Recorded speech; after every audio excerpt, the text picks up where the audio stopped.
for Friday night excitement tonight, brought to you by Slack Lumber. We are ready to go racing with 4 divisions in action tonight. The 360s, the crate sprints. We've got Thunderstocks and mini stocks. First up tonight will be the Thunderstocks. 8 laps for their qualifying heats, 3 in total. 27 cars in attendance tonight.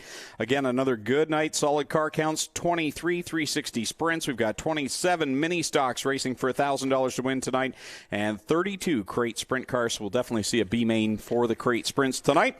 As the first qualifying heat of the evening set to roll out onto the racetrack, my name's Greg Kellman. Joining me in a little bit will be Adam Ross. Down trackside is Clinton Jeffrey. I see him down there in the hay bales. There he is. Hey, Greg. Well, good to be back here on a great Friday. The cloud covers come in to cool things off tonight. I think we're going to have a fantastic night of racing for Halloween in July. It's been a beautiful day for racing downtown Toronto, and now we're ready to take center stage here at the Big O as we get ready for the first qualifying heat. And it looks like Jamie Gooch, who was scheduled to go from the pole, he's going to start at the tail. Go Fast Teeple in the 11. He's from Thorold. He'll start there on that outside of the front row. So Kyle Andrus in the 43 will move up to the pole position. Then we got Melissa Miller out of Hagersville in the 93, and it's the 37 of Robert Hoskins out of Harley. He'll start back there in the 4th spot. Frank Turkey out of Ohsweken in the 38. Casey Huffman out of Brantford in the 13. Tim Phelan from Benbrook in the 427 to Mark Fawcett from Canfield in the 32. And there you see Jamie Googe. He starts in the tail of this one. He's from London as we get ready for the first green flag of the night here on Slack Lumber Night. 8 laps of distance for the Middleport Mechanical Thunderstock Division. First of 3 qualifying heats. Green flag is out. We're underway here in the early going as Teeple will get the jump on Andrus as they get off to turn number 1. Hoskins will follow him around high side to turn number 2. Teeple, your leader. Hoskins following him in his tire tracks. Andrus down on the inside. Melissa Miller had a really good, strong run last Friday night. There she is in the 4th spot. And I thought we were going to see a charge there by Mark Fawcett. He had to back out of it in 3, and now he's sideways off of 4. Still a bit greasy on the bottom for these guys, Greg. A lot of them trying to find the smooth way around. It is a bit slick on the bottom, but that's going to really widen out as the night goes on. Hoskins using the middle of the groove to crowd Teeple up to the backstretch wall. And he'll take the lead through 3 and 4. So it's Rob Hoskins out in front. He's had nothing but misfortune all season long. Good to see that. Number 37 out in front over Go Fast Teeple and Melissa Miller 3rd. Man, has there been anybody who's had worse luck than Hoskins in the past 5 years? It seems like his car's gone home in a basket more than the Easter Bunnies has. And off of turn 3 and 4, he's going to lead this one with Teeple fading a little bit. For Rob Hoskins, I think last Friday night was the first night of the year where he didn't damage the nose cone on that car. He went home all in one piece, and he's looking stout right now over Teeple in the 2nd spot. Now Andrus and Miller door to door. Good battle back there as Andrus tries to find the bottom line, and he'll point it a little bit lower than the 93, but back to the line. Halfway goes Rob Hoskins. Hoskins out in front. Teeple solidly right now in that 2nd spot. Miller and now Fawcett's worked his way to the 4th spot to the outside of the 43 of Andrus. So put Fawcett up to 4th and charging hard on Melissa Miller in corner 3. Fawcett working that outside line in the number 32 up on the high line. He'll make that pass, and now he rolls right up to the back outside corner of Teeple. Teeple will fade up in front. Fawcett points it down to the bottom. And he'll get a run down the hill and challenge for 2nd. In fact, he'll drive by Go Fast Teeple into that 2nd spot, tuck in front of the Beamsville Fish and Chips 11, and he'll take up the runner-up position behind Rob Hoskins. 2 to go for the leader. A lot of ground back to the 32 of Mark Fawcett, but be tough to make up that much ground in a lap and a half, Greg, so he's probably going to have to settle for 2nd unless Hoskins has some of that bad luck we've talked about, and we certainly don't wish it upon him. Closing the gap just a little bit. They're coming to the white flag. Hoskins, your leader. Fawcett really gaining ground. Let's see if he can do it in the final lap. He's there within a car length now, Clint. He's getting close now. We'll take one little miscue, but I don't think it's going to be enough time. But look at Fawcett. Hauls the mail down the back straightaway. Closes it up to half a length. Can he make it work off of 4? He's there. Wow. No. Close call. Another lap, he might have had him. Yeah, Rob for Hoskins sure. gets the win over Mark Fawcett. Then it's Go Fast Teeple, Melissa Miller, Tim Phelan, Casey Huffman, Kyle Andrus with a right front flat, I believe, on his car. Then Frank Turkey. And it's Jamie Googe completing that first qualifying heat. Greg, just want to mention Speed Shop is open. What a great job all the apparel you guys have done over there. It looks amazing. If you haven't checked it out, when you go to the main concession, check out the Speed Shop. All kinds of souvenirs from $5 up to whatever you want. And let everybody know you're at Ohsweken Speedway tonight. Second qualifier starting on the pole out of Hagersville, the 75. That's Ryan Berry to his outside, also from Hagersville. In the 93K, it's Mike Klazinga. Going from third from Corbyville, the 2M is Mark McDonald. And to the outside from Caister Center, the 41 is Adam Plazik. Starting in fifth from Hamilton, the 25, Ken Sargent. And rolling off sixth from Caister Center, the 28, Jim Lampman. From the seventh spot from Jerseyville, the 53 is Logan Schwedick. And going from 8th out of Caister Center, the 28D, Donnie Lampman. And the guy who almost won it last week, Ron Logie out of Burlington, the 97, starts in 9th. I'm sure he's replayed that race last week, Clint, through his mind all week long. Yeah, it's got to be frustrating when you're that close at Ohsweken and you're not even a regular.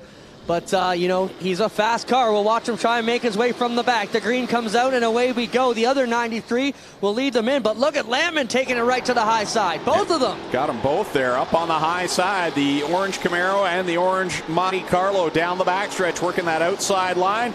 Takes second, and Donnie going for third. Lampman working good on that outside run. Made it work in the bottom of 3 and 4 here. Look at these cars in back of the top 3, a whole bunch of them together. As Schwedick tries to get out of that mix, he takes it up top in the 53. Oh, touch there. More touches down the back straightaway. Wow, there was a lot of contact there, and somehow everyone is still going straight. Out in front, the charge is on. Jim Lampman all over the back bumper. The 93K of Mike Klazinga. Klazinga running really good in that 305. Props for Sargent, flat right front on the 25. He will limp back into the pits, and we got Logie around in the infield here, backs it into the back straightaway. And we'll see if he parks it there or leaves it there. He is clear, so, well, and there's the yellow now for both situations. Typically, Doug could have left the 97 there. I think he was clear, but when the 25 was slow on the outside and one on the bottom of the backstretch, Doug wanted to make sure we could get these guys cleared up. All right, Adam just did a slight jog up the stairs. Let's put him on the mic immediately. I've got to hear this. A slight jog is like a marathon for Adam. Oh, he's going to do it. Here we go. He's been talking all day, too, so... Unmute it. Here we go. I lost more breath untangling the headset. Nice you'd untangle my cord for me before I got here. Pardon? Hey, Adam, can you hear me? No. Great job on the call today. We watched some of it here. You sound good. Yeah, it was a great race. Really good race. I kind of expected some fireworks at the end. It didn't happen, but well-executed race. A huge crowd. Awesome for that series. We're getting ready to finish off qualifier number 2. Welcome to the booth. And away we go. It'll be Lampman on the bottom, Klazinga on the top, with the other Lampman giving chase. Yeah, Donnie's been glued to the back bumper of his dad, Jim, all race long. He's right there following Jim as they go to the low side of Mike Klazinga. Down the back stretch, they work another time into corner 3, Lampman. Jim out in front, Donnie digging for second. That was like almost a picture-perfect slide job in these Thunderstock cars. Klazinga running that 305 really good. Up on the outside, that's one of the built motors. Most of these guys have a crate engine, but you can run a 305 built motor, and Klazinga's making it work here. But Lampman's got them covered so far. This time by it'll be 5 laps complete, 3 to go for Jim and Donnie Lampman. 1 and 2. Klazinga now feeling pressure from Adam Plazik, who's got a little sheet metal flapping in the wind there, as does Mark McDonald back there in the 2M. It's been a wild second qualifying heat. Lampman, Klazinga, and now Plazik trying to make the move to the inside. When the 41 of Plazik pulled onto the speedway, Doug Leonard was telling me your car is smoking heavily. Just so you know, the smoke seems to have gone away, but he's still trying to get under the 93 of Klazinga. So now Donnie Lampman giving chase to Jim Lampman as they work down the backstretch. But those cars have been pretty evenly matched all night. Donnie just tagged onto the back bumper of Jim, got his way up to that second spot, but really hasn't been able to put any pressure on his father. That Camaro running good, but we know the Lampmans can make the metric cars work as well. White flag is out last time down the back straightaway. Jim Lampman holding off son Donnie with Mike Klazinga back in third, and the Platt 41 running in fourth. Look at the body roll on Donnie Lampman. Like that is huge. He's got that thing digging through the corners. Jim Lampman picks up the win over Donnie Lampman. Then it's Mike Klazinga, Adam Plazik, Mark McDonald at the line. I think it was Ryan Berry over Ron Logie. Ron makes some quick moves there to make sure he gets to the pits, because you'll get a penalty if you do that extra lap around. Don't make a bad race worse, right? Exactly. Third qualifier heading out onto the racetrack, the final of the night for the Middleport Mechanical Thunderstocks. Brian General goes from the pole in the 13.5 machine to the outside. Scott Dunn out of West Lorne in the 65. Starting in third from Caledonia, the 55, Mike Thorne. And going to his outside from the fourth spot out of Hagersville, the 23 is Trevor DeBoer. Starting in fifth from Victoria, the 84 RK, that is Ryan Beagle. And going off sixth, he's got a win this year. He's from Ancaster, the 19 is Kyle Wirt. Chris Hale finds himself in the 7th starting spot. He's from Guelph in the 79. And in the 8th starting position from Port Robinson, the 108 junior of Zach Bleach. And going from the 9th and final spot from Hagersville, the man to beat, the 49, Brewster Baker, Dave Bailey. I think the man to beat is a fair thing to call Dave Bailey. Man, oh man, has he set the bar for this division. Well, guys, let's talk about this. His transmission was protested last Saturday night at Maryville. They tore it down on Tuesday. Did not find anything wrong with the 49. He continues to pass every bit of tech they've thrown at him so far, even here. Look at that, 4 wide through the corner. You got Trevor DeBoer way on the outside. He'll get shuffled back as Kyle Wirt shoots through the middle. He's right on the back bumper of Mike Thorne. Whoa, hang on to her, Brian. Brian General way up off the high side. Mike Thorne out to the lead. Kyle Wirt going to try to follow him through to second. It's Thorne, Wirt, and General on the outside in that Ohsweken Pharmasave 13.5 machine, doing a nice job in that. Is that a Nova he's got there? I'm going to have to wait for it to come by. It is. Got the Monte Carlo nose, but he's got the Nova body. They always made a nice looking street stock. Good looking car out there for General. Riding in the 4th spot. And oh, by the way, look who's in 2nd now. Speaking of Novas, Dave Silverthorne Jr. was the last guy I remember who was whipping him up in the Novas a few years ago. Seen him in the campground here on July 1st. Says they're building a car and coming back, guys. Nice. Fabulous. So it's Mike Thorne out in front and Dave Bailey tracking him down in that 2nd spot. Kyle Wirt riding in 3rd. Then it's Zach Bleach and Brian General door to door right now for that 4th position. Bleach got a great run up off of turn number 2. Had to lift just a little bit because General was coming down the racetrack, so he's going to have to line him up and try that again. Look at Bailey. Takes the top spot off of corner number 2. Thorne back to the 2nd spot in that Burger Barn number 55. Kyle Wirt riding comfortably in the 3rd spot, and then it's a pack of cars behind that from 4th on back. What's impressive to me, Dave Bailey tore through this field, got to the front on a heavy racetrack. Yeah. You know, the money gets paid on a slick racetrack. That's why Ryan Beagle still at the back in the 84, Trevor DeBoer, Christopher Hale, they're built to run on a slick track. That Dave Bailey 49, it seems it can run on any surface. 2 laps left to go for the Queenston Chevrolet Gibbs Action Sport number 49. Mike Thorne in 2nd, Kyle Wirt in 3rd. Then it's Zach Bleach in that side-by-side battle with Ryan Beagle and Trevor DeBoer. Beagle has the advantage, but now DeBoer goes to the outside. Mike Thorne's getting real loose in the corners. That's allowing Kyle Wirt to get that run. He's having a tough time keeping the back end under him. Dave Bailey way out in front in that 49. They're side-by-side for 2nd. And Mike Thorne down the hill will inch ahead of Kyle Wirt in that 2nd spot as we come to the checkered flag. And this final qualifier for the Thunderstocks is Dave Bailey getting the win over Mike Thorne, Kyle Wirt. And then it's Zach Bleach, Ryan Beagle holds on over Trevor DeBoer, Chris Hale. And then the 65 machine of Scott Dunn. And the 13.5 of Brian General. So that concludes heat race qualifying tonight for the Middleport Mechanical Thunderstocks. No B main necessary tonight for the Thunders, so they will go straight to the A main a little bit later tonight, and they'll be the first feature on the docket. Cool Kids Ice and Water Core Pack Merchandising Sprint Cars ready to go. 23 cars in total here tonight. Starting from the pole out of Hamilton, the 01K, that'll be Mikey Krutchka to his outside from right here in Ohsweken. Car number 0, the Ohsweken Flyer, Glenn Stiers. Rolling off 3rd from Fenwick, the 14H, the Red Rocket, Jim Hoopinen. And going from 4th out of Ohsweken, the 68 is Aaron Turkey. Going from 5th from Caister Center, the 11, that's Jamie Turner. And going from 6th out of Brantford, the Little Ben 110, Jake Brown. Starting in 7th celebrated a birthday this week. 20, I do believe, was the birthday milestone for Josh Hansen out of Beamsville in the 88H. And then it's Corey Turner from Tilsonburg in the 13, starting in the 8th spot.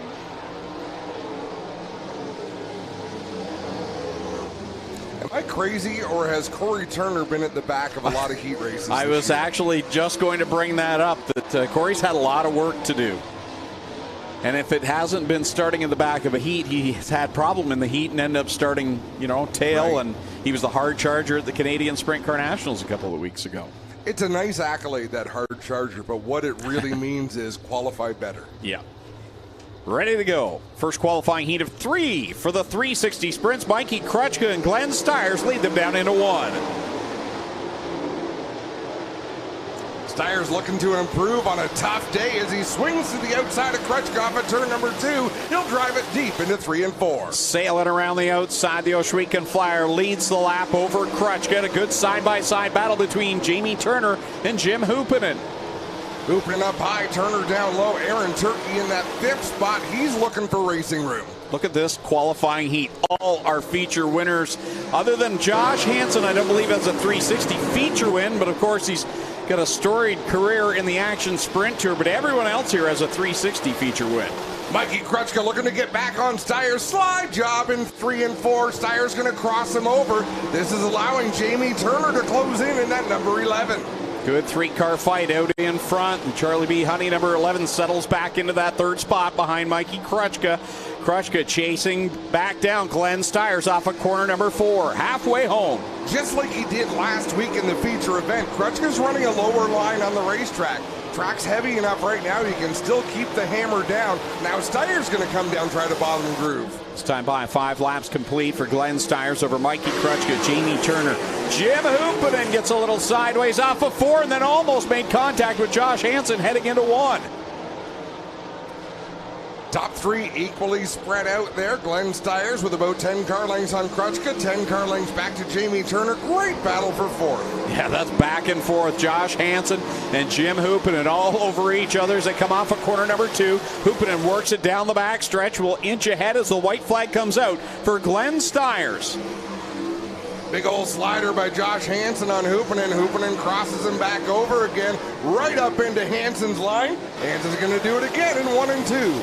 Off of corner 4, checkers come out for the Ohsweken Flyer. Glenn Stiers picks up the win over Mikey Krutchka. Jamie Turner in 3rd. At the line, 4th is Hansen. 5th is Hoopinen. 6th is Turner. 7th goes to Jake Brown. And 8th, Aaron Turkey. That's a whole lot of good racing from front to back. That's the trouble starting on the pole. Mikey ran a really good race and lost a spot. Yeah. Yeah, that's a tough spot to lose there. Glenn Stiers improves on his day after a rough go downtown in Toronto this afternoon. I don't know what ultimately put him out, whether it was the engine or the transmission. It was something in the drive line. Second qualifying heat making its way out onto the speedway, starting on the pole from Brampton, the 70mm. That's Dave McKnight Jr. To the outside from Port Colborne in the 5D, Jacob Dykstra. Rolling off 3rd from Dorchester in car number 1, it's Holly Porter. And starting in 4th from Lewiston, New York, the 81, Derek Jonathan. Starting in 5th from Grimsby in car number 90, it's Travis Cunningham. And going from the 6th spot from Binbrook in car number 9, Liam Martin. Ryan Turner starts 7th. He's from Dunnville in the 91. And Kevin Pauls from St. Catharines rolls off 8th in the 46. All qualifying heats are not created equal.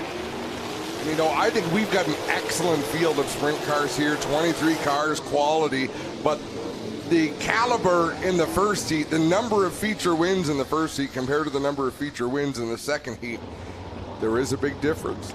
If you're Travis Cunningham, if you're Ryan Turner, you got to capitalize on this and gain some spots. I think the 3, has Holly won one? I tend to think she's won one on the road, but possibly not. But for sure, Liam Martin obviously won a couple of weeks back. Travis Cunningham's a winner here, and Ryan Turner. And Derek Jonathan has a win as well. So 4 drivers at least in this one with feature wins. And no disrespect to any of the competitors. You're looking at statistically speaking. Off they go into corner number 1 with Jacob Dykstra out in front, and he's just the rookie in this mix right now, dominant in the crate sprint car division, and he needs a good solid run here and really get some confidence under him. He's a guy that can get it done, and we know he'll do it here in the 360s. Liam Martin with a big run down the inside of Derek Jonathan. Dave McKnight going to go around in that number 70. Nice 360 and keeps it going. So it's Dykstra, Porter, Liam Martin right now. That is Jonathan and Cunningham, the top 5. Good opportunity for Kevin Pauls at the back to do some battling here. He works to the inside of Dave McKnight. They'll have a little side-by-side. Now Paul's going to sneak out in front. That's what you need to get better. You need someone to work with. You need someone to drive around, and they're going to have a good battle back there. Here's the battle for second. Liam Martin to the outside of Holly Porter as we watch Cunningham and Turner. There's the leader, Jacob Dykstra, side-by-side between Liam Martin and Holly Porter. That battle for second. Further back, they're still swapping spots. Ryan Turner, Derek Jonathan, Travis Cunningham. It's a 3-way battle for the 4th spot. Liam Martin solidly down, takes the 2nd spot over with 3 laps left to go. He's got a win already under his belt in that Nitro 54 variety, number 9. Martin trying to close in on the race leader, Jacob Dykstra, and Dykstra gets way up out of the groove coming off of turn number 4. That's going to cost him some ground. Here comes Martin digging on the bottom. 2 to go. Does he have time? Oh, he really gave away a lot of position there off of corner number 2, but he's still within striking distance. Slower traffic in front of our leaders. The white flag is out. Let's see how Jacob Dykstra navigates the slower car. 2 of the hottest young guns right now in this region in sprint car racing, duking it out for the win. Dykstra makes evasive action to get around Kevin Pauls. Here comes Martin on the bottom. Dykstra gets the win over Martin in 2nd, Holly Porter in 3rd. 4th will be Ryan Turner. 5th at the line is going to be Travis Cunningham. 6th goes to Derek Jonathan. 7th still battling back there, Kevin Pauls and Dave McKnight Jr. You know, we talked about the heavy hitters in that heat. They didn't go far. Ryan Turner didn't make it too far in that one. He got up to the 4th spot. Travis Cunningham to 5th. So nice job by Jacob Dykstra. Solid run for Liam Martin and Holly Porter as well. Now, Liam Martin did come from 6th to 2nd, so he fared about the best there in that qualifying heat. In the Nitro 54 variety, Creative Edge number 9. One more qualifier to come here for the Cool Kids Ice and Water Core Pack merchandising sprint cars.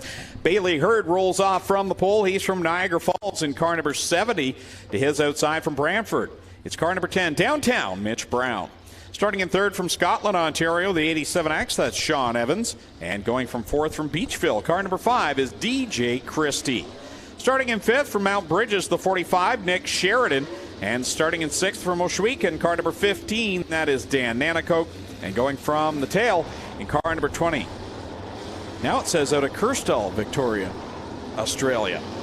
That's Braden Cooley. From down under. He moved, yet he's here. Yeah, isn't that something? That's interesting. For tax purposes, he's now in Kirstall, Victoria. I'd like to be on a different continent when I move. Moving sucks. I'll tell you what, we got DJ Christie in that Quick fire starter car number 5 of this qualifying heat. How about we do a Quick fired up for this 3rd and final qualifying heat for the 360 sprint cars, the sights and sounds of the 360s.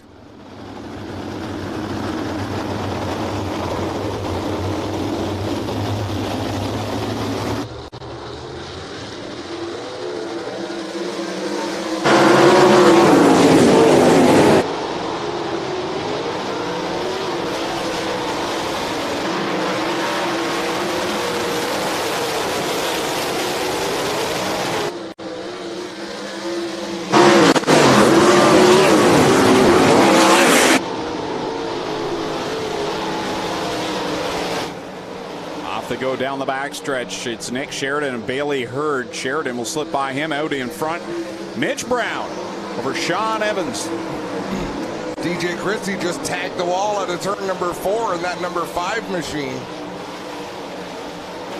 Braden Cooley making some moves right now. He's up to the 4th position, started in the tail, trying to track down Nick Sheridan. Braden picked up the win in the open division last night in the micro sprints over Holly Porter. Out in front, it's all Mitch Brown with Sean Evans holding down that 2nd spot. We're halfway through this one already. Tricky Nicky Sheridan running in 3rd in that 45 machine. It's Mitch Brown out in front of that CarQuest Auto Parts. Car number 10, sailing through 3 and 4, works it off the corner. With 3 laps left to go over Sean Evans. Sean Evans looking good out there right now. He's a couple of tenths of a second quicker than Mitch Brown, just flying up on the cushion. He's got that Instapanel Stye Tree Services number 87X hooked up tonight with 2 laps left to go. Over Mitch Brown, it's Evans, Sheridan, Cooley, and Christie, the top 5. Closing that gap. He's just under a second behind. That's a lot of ground to make up. But once you get a sniff of that lead, no, he got it loose there coming off of turn number 4, and I think he hurt his chances. Mitch Brown sails it down the backstretch one more time, looking to pick up the checkered flag at the 3rd and final qualifying heat for the Cool Kids Ice and Water Core Pack Merchandising Sprint Car. Brown the winner over Evans. Then it's Sheridan, Cooley, and Christie the top 5. Bailey Hurd comes home 6th, and 7th will go to Dan Nanico. What do you got in your hand, Greg?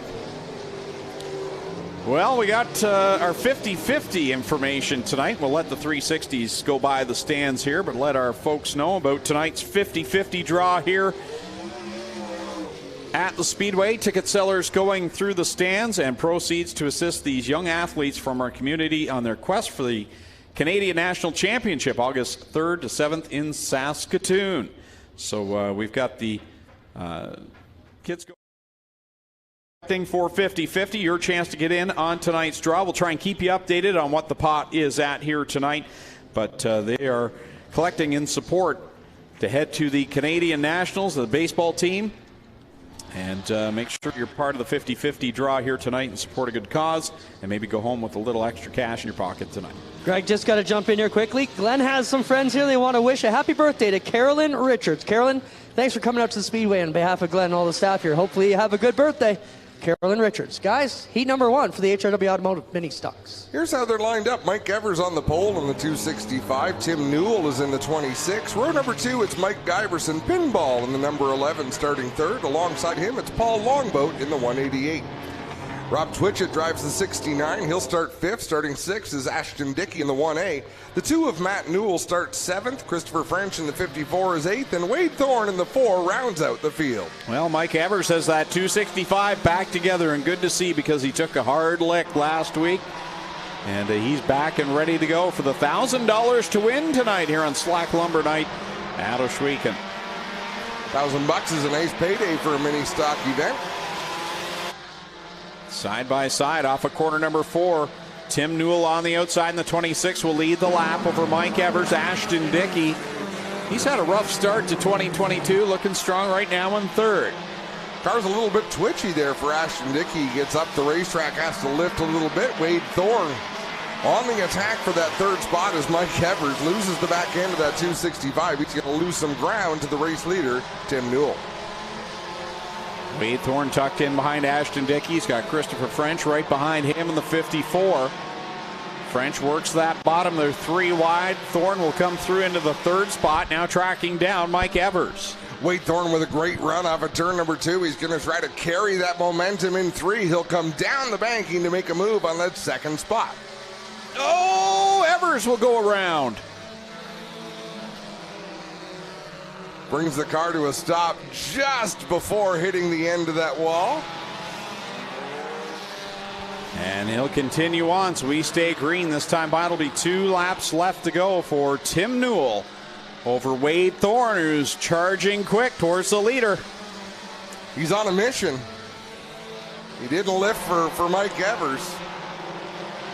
And he's up here battling for the lead. He'll look to the inside on Newell off of turn number 2, then tuck back in line, and then drive it deep into 3. Here comes Thorne, switches down to the inside line now in that number 4 machine. The Kubota ride will come across the line. Tim Newell trying to squeeze him down the racetrack just a little, then they get down to 1 and 2. Newell goes way up the banking. That allows Wade Thorne to get through, but this race isn't over. Here they go, final time through 3 and 4. Thorne inches out in front. Newell now will try the crossover off of corner number 4. Who's it going to be at the line? Wade Thorne will pick up the win over Tim Newell. Ashton Dickey 3rd, 4th Christopher French. Then it's Matt Newell. And the pinball, Mike Giverson back there, along with Paul Longboat, Rob Twitchett, And Darren made a good point. That was probably a candidate for the Mighty Wipes move of the night, or the movement of the night. Let's watch this replay. For your photographer.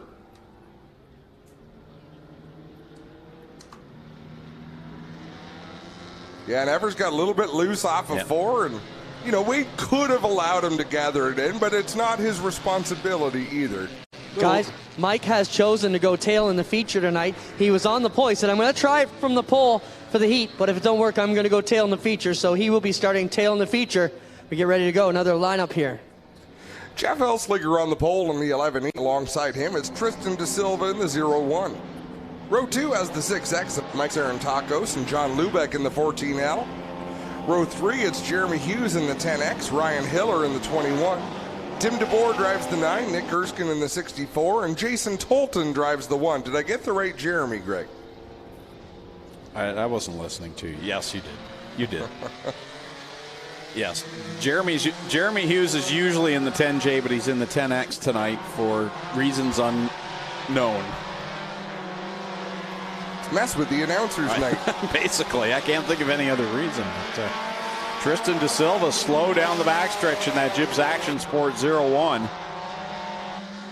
Yeah, not a lot of life in that 0-1 machine as he limps down the back straightaway. And he will not be able to get that car out of harm's way. That's going to bring out a yellow flag. So the field will slow down the backstretch, and we'll get, left front flat there on the Let's Landscape 0-1.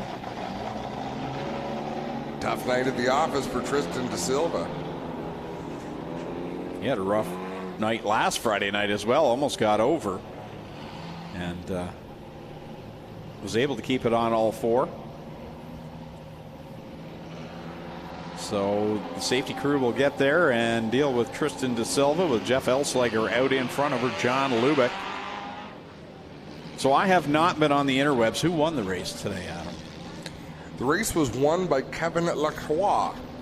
He held off Andrew Ranger the whole time. I mean, Ranger was hounding him the whole race. Pretty good race. You know what? When you've been a couple of years without doing marquee events like the Toronto Indy, the fact that they were out there in front of a big, big crowd, the people stuck around, the grandstands were full, they were loud, they were having a good time. It's exactly what you want.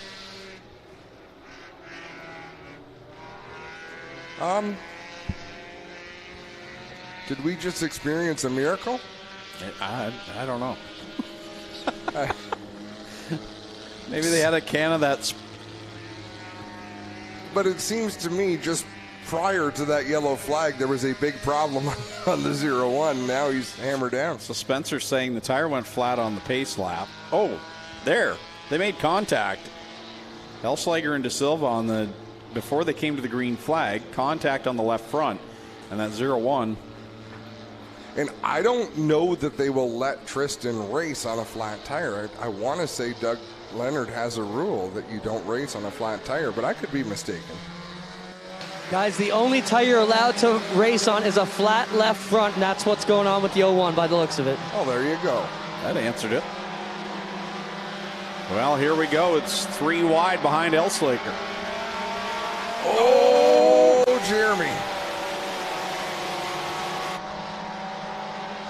Nick Erskine down the bottom in that 64 machine looking for racing room. Nothing there right now. Boy, oh boy, I thought pinball was in the last heat, but we got a few drivers out there looking like pinballs. Which camera are you and I, Adam? I don't know. Just keep it on where we're at. Elsliger out in front over Lubeck. And Hughes right now riding in third. Hiller just ahead of this pack that's beating and banging. That's a good term for beating and banging. Some aggressive racing out there, and the yellow flag is displayed. I believe we got a piece of something up in turn number 3. Stuff. Get it right. Debris. My goodness, they had a yellow today in Toronto. There was fluid on the racetrack, and there had to be 12 people out there looking, wondering what to do. It was painful. 10, 15 minutes later, they bring out a truck, run a little strip of Speedy Dry, and the workers are out there rubbing their feet on the track like you missed. So they had to do a couple more runs. You've got 25 stock cars that can go out there and just blow it right off. No, bring out the sweeper. Got to run the sweeper through it at 3 kilometers an hour.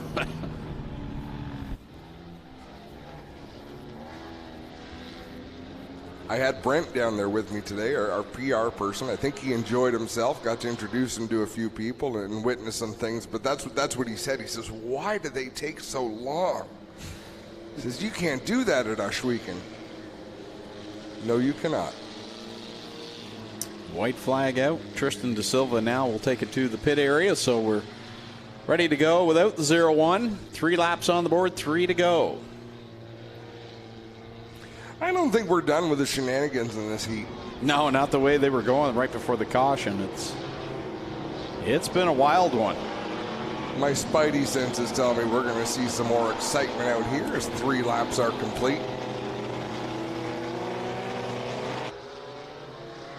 Elsliger on the outside, Lubick on the bottom, green flag back out. They're already 3 wide at the flag stand. Dalton in that number 1, wedging that car right up the middle down the front straightaway. Nowhere to go for him at this point, though. They're 3 wide, almost 4, and there's not a lane for him as Nick Erskine gets squeezed up into the wall, and that's 64. That was a pretty hard bounce off the wall and back down onto the racetrack. He'll bring up the tail in this one with 2 laps left to go. Elsliger leading over Lubick and Hughes. Hughes working the bottom, trying to get by Lubick. That opens the very bottom lane for Tolton, who's trying to get a run.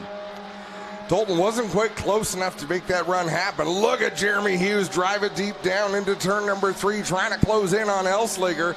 Elsliger moves up the racetrack. See the white flag in the air. One more time around for Elsliger, but here comes Jeremy Hughes. Oh, they get together. Now Lubick gets into the back. Elsliger, all kinds of contact throughout this qualifying heat, and they're not even racing for the $1,000 yet. Sure they are. Here comes Hughes.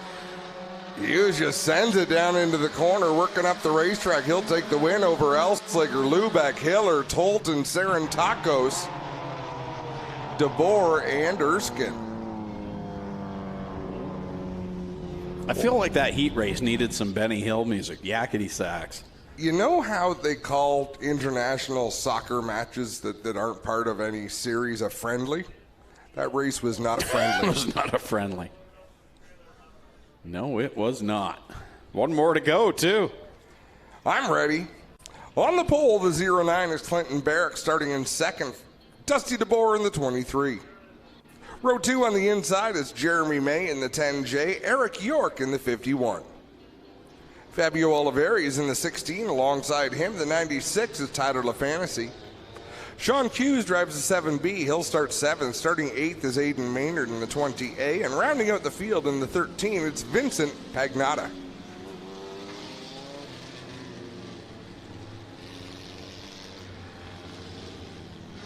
Final qualifier for the HRW Automotive Mini Stocks. Still to come, the Strickland Brantford Chevrolet Crate Sprint cars with their 4 qualifying heats. And then we'll have our intermission, so kids will want to get ready at the end of the crate sprints to, if you're in costume, line up down in corner 4. Alyssa DeBoer will be down there to lead you down here to do the trick-or-treating. And Clint's going to play Let's Make a Deal. That's going to be interesting tonight. I'm looking forward to that. So am I. I heard about that, and I thought that's going to be interesting. Here we go. 3rd and final qualifier for the mini stocks. 3 wide already in a couple of spots. Why not? DeBoer up on the high side in the 23. He'll look to make a move on Barrick in the 09, but Barrick drives it deep into the corner, lets it slide up the racetrack. He'll lead lap number 1 in that 09. DeBoer works the outside line. He's got York right behind him in the 51. That machine has been solid all year long. Been impressed by Eric York as he works to the inside of DeBoer. Trying to take that 2nd spot away right behind Barrick. Tightly bunched pack. You got Jeremy May and Tyler LaFantasy looking for room. There's not much out there with Eric York and DeBoer side by side. DeBoer going to mount a challenge for the lead. Here they go, door to door through corner number 1. Barrick gets a little sideways in corner 1. York is right behind him. Here comes Tyler LaFantasy, the the man of the year so far in the mini stock division, as he is leading the points and cleaning up. Here he comes behind DeBoer, trying to find which lane's going to work the best. Barrick is running the bottom groove. He's doing a nice job. He drives into the corner on the bottom, has to let the car move up the racetrack, but he's carrying a good bit of momentum, enough to keep DeBoer at bay. DeBoer rolling out in front, but watch Barrick go into 3 and 4. This is what he's done every lap. Problem for Jeremy May. He'll slow on the backstretch, almost where Tristan De Silva came to a stop. He may be able to get it into the pit area, or the car might refire. Looks like that might be the case. Yeah, it looks like it came back to life there for him. He's half a track behind. Here goes LaFantasy to the inside of Clinton Barrick. So LaFantasy on the bottom of the 09s. They track down leader Dusty DeBoer. And that Cole Trickle Superflow look-alike machine out in front. Barrick doing a nice job, holds on to that second spot of the line. It is DeBoer out front, LaFantasy closing in, but he's going to have his hands full with Barrick, who makes a nice move to the outside. He's not giving up that second spot easily. Here they come to the checkered flag. Dusty DeBoer's going to pick up the win. And second to Clinton Barrick over Tyler LaFantasy. Then it's Eric York, Fabio Oliveri, Sean Cuse, the 20 machine of Aiden Maynard, and Vincent Pagnotta will conclude the running order there in that third and final qualifier for the HRW Automotive Mini Stocks. Lots of great sprints, 32 of them on hand here tonight. Here's how they'll roll off in heat race number 1. On the pole in the 48 out of Dorchester is Andrew Marshall. Alongside him from Rockwood, the 74 is Rob Neely. Matthew Hill drives the MK8. He's from Six Nations. Jordan Hill drives the 28. He's from Ohsweken. Starting in 5th out of Thamesford, the 14 is Larry Gledhill. Starting 6th from Ohsweken, the 77E is Ashton Van Every. Starting 7th from Ohsweken, the 99 is Joshua Hill. And starting 8th from Kitchener, the 50 LS is Adrian Staley.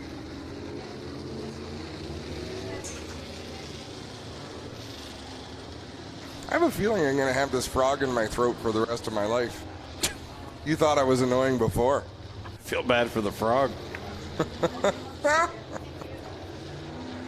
Oh, dear. You still got one more night to go tomorrow. Heck Flamborough, APC Series. That'll be a good one. Bacon and eggs in the morning will fix me right up. It'll lubricate the chute. On that note, let's go racing. 8 laps. First of 4 qualifying heats. Top 6 qualified. 32 cars.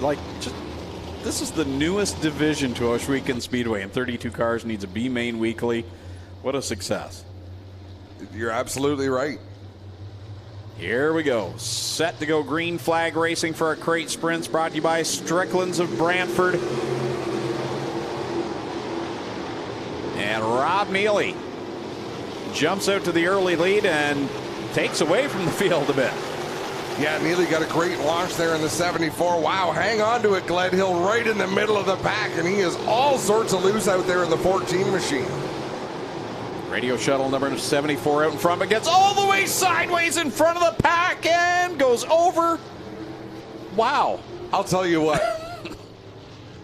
You say to Rob Neely, you're going to spin out in front of the field. You're just ahead of them. And the worst that's going to happen to you is you're going to tip over on your side. Yes, please. I will take that result. Now, he'll be disappointed unless there was some sort of mechanical problem. He'll be disappointed with what happened, but the end result could have been a whole lot worse. Oh, big time. I thought for sure he was going to get clipped there. And good job by everyone behind him. Let's watch as he just starts going around the middle of 2.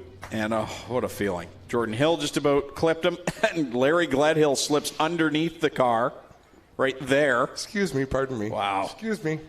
Larry Gledhill's going to need some mighty wipes.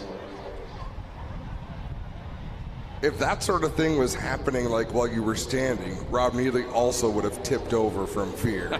Just laid on his side. That's the fetal position for a sprint car. Well, guys, the car looks all right. If anything, there's just a little bit of a bend here in the upper wing supports. And so they got a couple of problems there. Nothing too major though, guys. I think they should be able to get it going. They're going to call for a push here on this Neely car. We'll see how it happens. That's like Inspector Gadget down there. He's got the camera coming out of one arm. He's got the microphone in the other. And he's managing and driving the UTV. Wow. Clint, can you juggle? I can try, but I need 3 more arms. So they're going to push off the Neely car here, guys. He's a metaphorical juggler. Dealing with you is like juggling. Pretty much. I'm mentally juggling every time I talk to you. How about that? So guys, I don't know if you can see this, but you can see they've sprayed all the anti-fire here dripping off underneath the car. They're going to push Neely away, but he's good to go. And they're telling him it's all right, guys. It's just a bit of a fire spray foam they put on there to keep these cars from going. Now they're trying to get him going here. He wants to be pushed off. You're still under red, fella. But Rob Neely is back up and running. So there's an autograph session this afternoon for the NASCAR Pinty Series drivers, and I kind of walked over there with Glenn Stiers. And they had moved it, so of course I took us to the wrong place before we got to the right place. But we're sitting there, and he's talking about how happy he is just to be there. And we're leaning against the wall because the IndyCar autograph session hasn't quite ended. So we're from me to you away from Jimmy Johnson, who's sitting there signing autographs, and we're ready to take our places. And it was kind of surreal to look at the huge crowd of people. And Glenn Stiers is doing great things, representing Ohsweken Speedway well. Yeah, good to see him just having fun again behind the wheel. And I know it's been hard on him the last few years not being able to compete. And now he's competing as much or more than he ever did. Redrew the pole for tonight's feature as well, guys, so that'll make him smile a bit better if the car runs as good as it did here in the qualifier. This kind of racetrack, I think, will suit him if he can get out there, get up on the high side, and hammer down. So Jordan Hill will assume the lead in the Club 54, number 28. Matt Hill lines up behind him. Then it's Andrew Marshall and Adrian Staley. And then Larry Gledhill, who had that close call on the back stretch. Ashton Van Every, Joshua Hill, and Rob Neely at the back now. So Neely's got to pass a couple of race cars to get himself locked into the A main. He will kick himself over that one.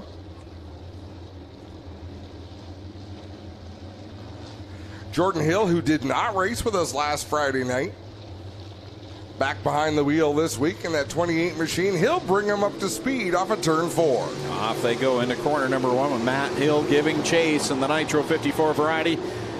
Number 8 machine, Adrian Staley working the bottom, launches down the backstretch, makes a charge, trying to take second away. Staley looking for second. Big action at the back of the field as Rob Neely goes around Marshall out there trying to close in on Hill in the 99. There we see Larry Gledhill and Ashton Van Every. Gledhill in that Oakwood Transport 14. They'll work around Matt Hill. Yeah, Matt Hill had gotten way up out of the groove in turn 2, so they were 3 wide for just a second as they navigated him, but did a nice job there. And look at this, Staley closing in on Jordan Hill. He had closed in quite a bit into turn number 1, but Hill got off of 2 very well. Here comes Staley back in the bottom off of corner number 4. Cross flags in the air. Staley will charge down to the inside in corner number 1.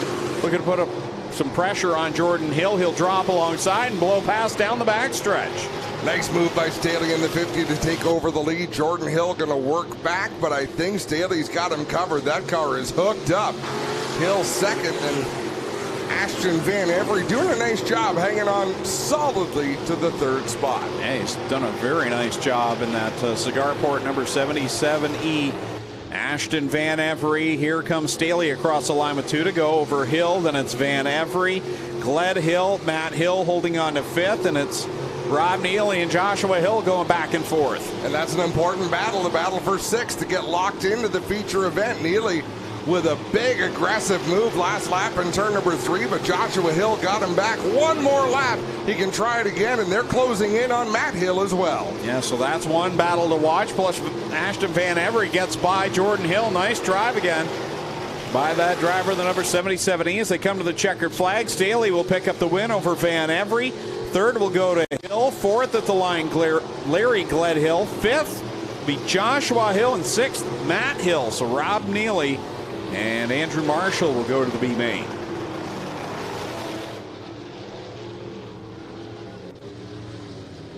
Man, Adrian Staley, did he look good or what in that one? A great race for the driver of the 50 machine. He started dead last in that heat. Great job for the Kitchener driver. Let's tell you who's in heat race number 2. On the pole out of Hagersville, the 14T is Noelle Teal. Alongside her from Mossley, the 3S is Austin Rose. Row 2 on the inside is the number 7 from Thamesford, Eric Gledhill. On the outside from Six Nations, the 20 is Johnny Miller. Starting 5th from Kitchener, the 2 is Travis Hofstetter. Starting 6th from Stony Creek, the 24A is AJ Lewis. Starting 7th from Brantford, the 49L is Lucas Smith. And starting 8th from Ancaster, the 51 is Trevor Young. 50-50 at $650. So keep buying those tickets. $650 for tonight's 50-50 draw.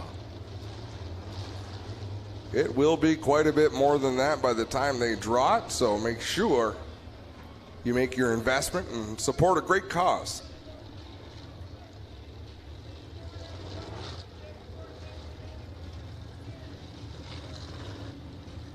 White flag being displayed by Dave Hunsinger up in the flag stand.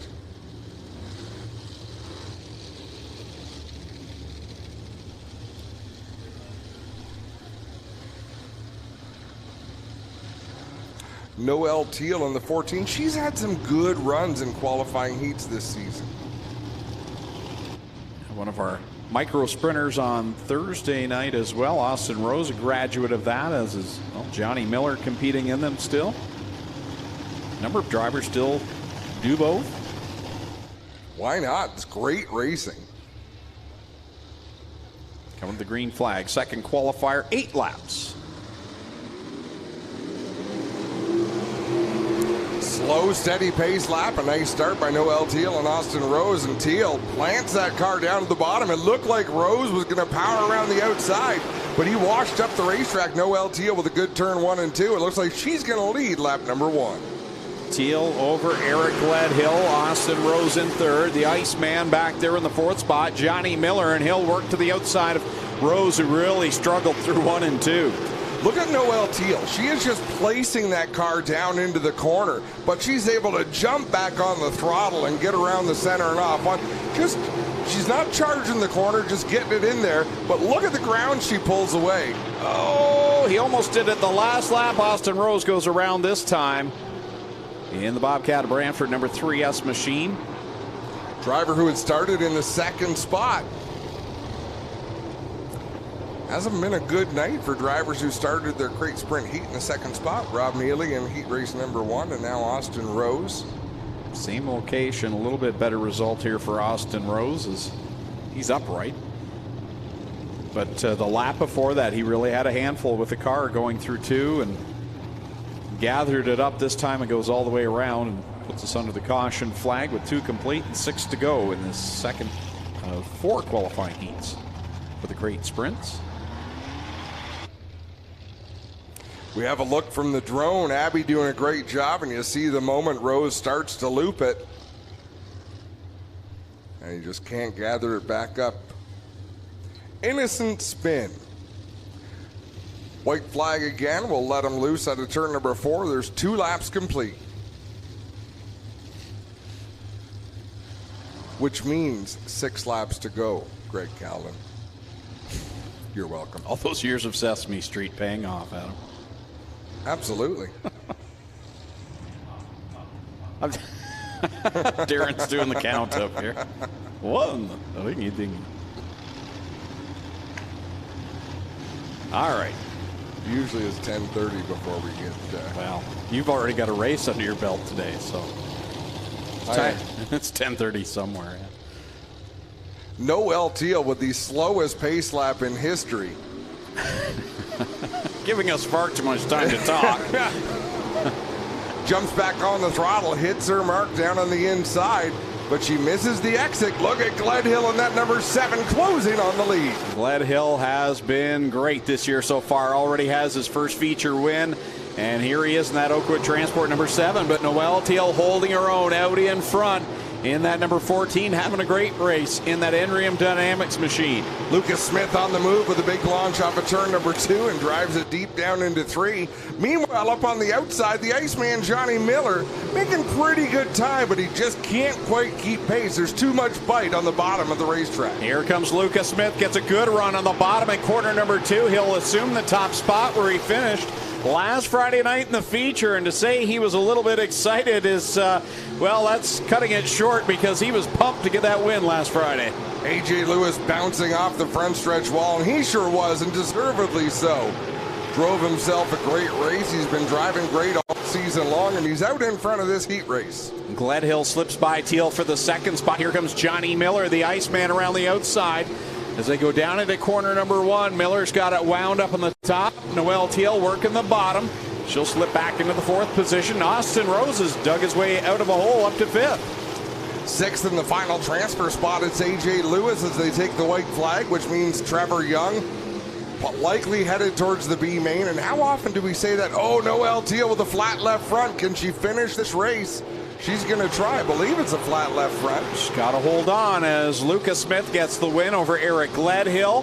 3rd will be Johnny Miller. 4th, Austin Rose. 5th is AJ Lewis. And 6th, Noelle Teal holds on at the line. So Trevor Young and Travis Hofstetter will go to the B main. Good job by Noelle to hold on to that card and get into the A main. And Trevor Young's got it. You know, what do I got to do? It's never easy for the driver of the number 51. But it's not supposed to be, so I'm over that pity party. All heart. That's me. Heat race number 3 on the pole out of Rockwood. The 94 is Ryan Fraser. On the outside of the front row is the number 4 from St. Thomas of Jesse Costa. Row 2 on the inside from St. Catharines, the 71 is Mike Bowman. Starting 4th from Ohsweken, the 77T is Tyler Powless. 5th from Thamesford, the 45 is Curtis Gartley. 6th from Brantford, the 88 is Lance Erskine. How about this for a row number 4? On the inside from Freelton, the 12 Double D of Darren Dryden. And alongside him from Waynfleet, the BS 39 is Brett Stratford. I dare say we might see some aggression coming from the back row. Yeah, that's a given.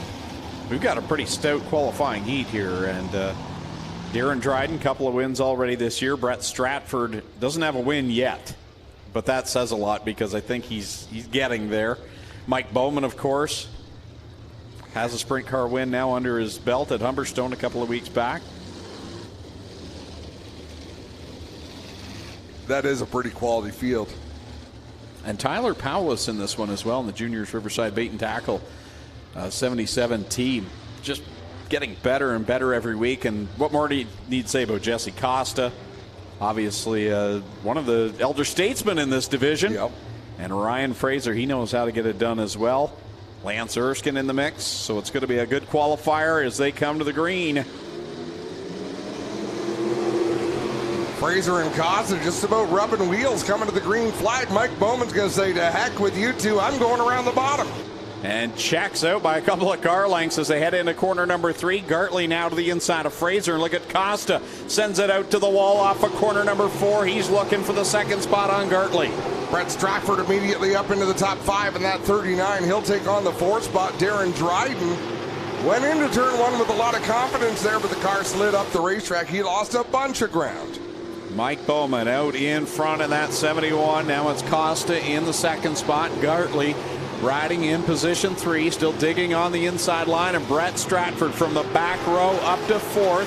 Fraser, who started on the pole, is back to 5th, and Tyler Powless and Darren Dryden right now going at it for the final transfer spot. Boy, don't expect to see Dryden back there. No, Dryden on the outside looking in. He's struggling to make any progress forward. But Ryan Fraser might have just done him a favor. Fraser got up on the outside, struggling to get the power down. Darren Dryden squirts through for the 6th spot. 4 in, 4 to go here in this third of 4 qualifying heats. Bowman and Costa running a couple of different lines, and Pretty evenly matched right now. Bowman so good on the bottom, rolls the car through the corner. Here comes Costa, wound up like a top on the outside, trying to catch the driver of the Seawave Power Fluid, number 71. If Costa hits his marks, he's going to win this race. He is flying on the outside, but it's a razor-thin margin of error up there.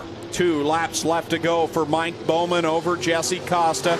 Gartley rides in the 3rd spot. That is Stratford and Dryden now up to the 5th position. Coming off of turn number 2, Costa with a nice run, but he gets up towards the wall. It's about 5 car lengths between Mike Bowman and Costa in second. White flag is going to fly. One more trip around for Mike Bowman. Can Costa catch him in the Oakwood Transport number 4? He's got it wound up. Here he is on the outside of 2. That's what he needed. It was becoming downhill off of turn number 2. Got a good run. He'll try it again in 3 and 4. Way up on the high side. The checkered flag is in the air. Who's it going to be? Bowman by a nose over Jesse Costa. Curtis Gartley, Brett Stratford, Darren Dryden with Tyler Powell has taken the final transfer spot. That'll leave Ryan Fraser and Lance Erskine to duke it out in the B main. Guys, talking to Mike Bowman in the past couple weeks about what's been going on with this 71 car. As you know, he had to sit out there a couple weeks back after his bad wreck at Humberstone. Said these cars are a lot easier to drive than a 358 modified. Once I figured out how to carry the momentum, I may be something to deal with, and I think he's already something to deal with, guys. Yeah, to say the least. Like we mentioned, has a win already at Humberstone, and just a natural shoe is Mike Bowman. I'd like to know why a sprint car is easier to drive than a modified, because we've seen it down in New York. Danny Varon, Mike Mahaney, Larry White, the number of drivers who have jumped into sprint cars from modifieds and had excellent success. Well, it starts with a more powerful motor than the crates, right? And no wing to help drive it in, so you really have to pedal those cars. And he's finding he's got more traction, more drive, and more bite than he's ever had. And he says it almost makes you feel like Superman some nights out there. So he says he just has to fix the limits, and he'll be good. See Noel Teal's car still stuck over by the tech barn. The line Bowman's driving off the bottom would be, he'd be really difficult for these guys to deal with in a 360, because the drive off the bottom is there. These cars, you can see it, Jesse can wind them up and carry the momentum back, guys. Yeah, there's a couple of very fast, usable grooves out there tonight. White flag, so let's tell you who's in this race. On the pole out of Georgetown, the 2M is Steve Murdoch. Outside in the 29W from Woodstock, Tyler Ward. Row 2 on the inside from Listowel, the 97 is Sheldon Bender. Alongside him from Port Colborne, the 16R is Seth Roy. Starting 5th from Ohsweken, the 9C is Brian Nanakoke. Starting 6th from Waterloo, the 19D is Alan Downey. Starting 7th from Font Hill, the 08 is Stephen Beckett. And rounding out the field from St. George, the 69K is Chris Ralph. Under the green flag. So good to see Tyler Ward back this week after the hard crash last week and how chewed up his car was on that ride down the wall. He's out there testing the backstretch wall now.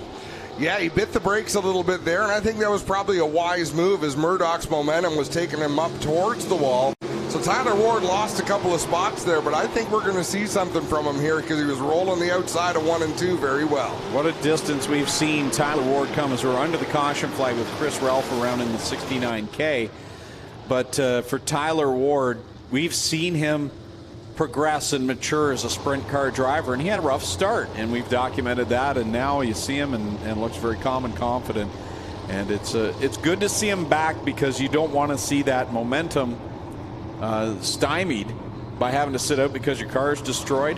And of course, I don't think we saw Tyler over the last 2 years, so he's really picked up nicely where he left off because he was just starting to get that experience and the momentum going and the confidence, and then a 2-year break, you worry that maybe you start back at zero, but Tyler Ward has not done that.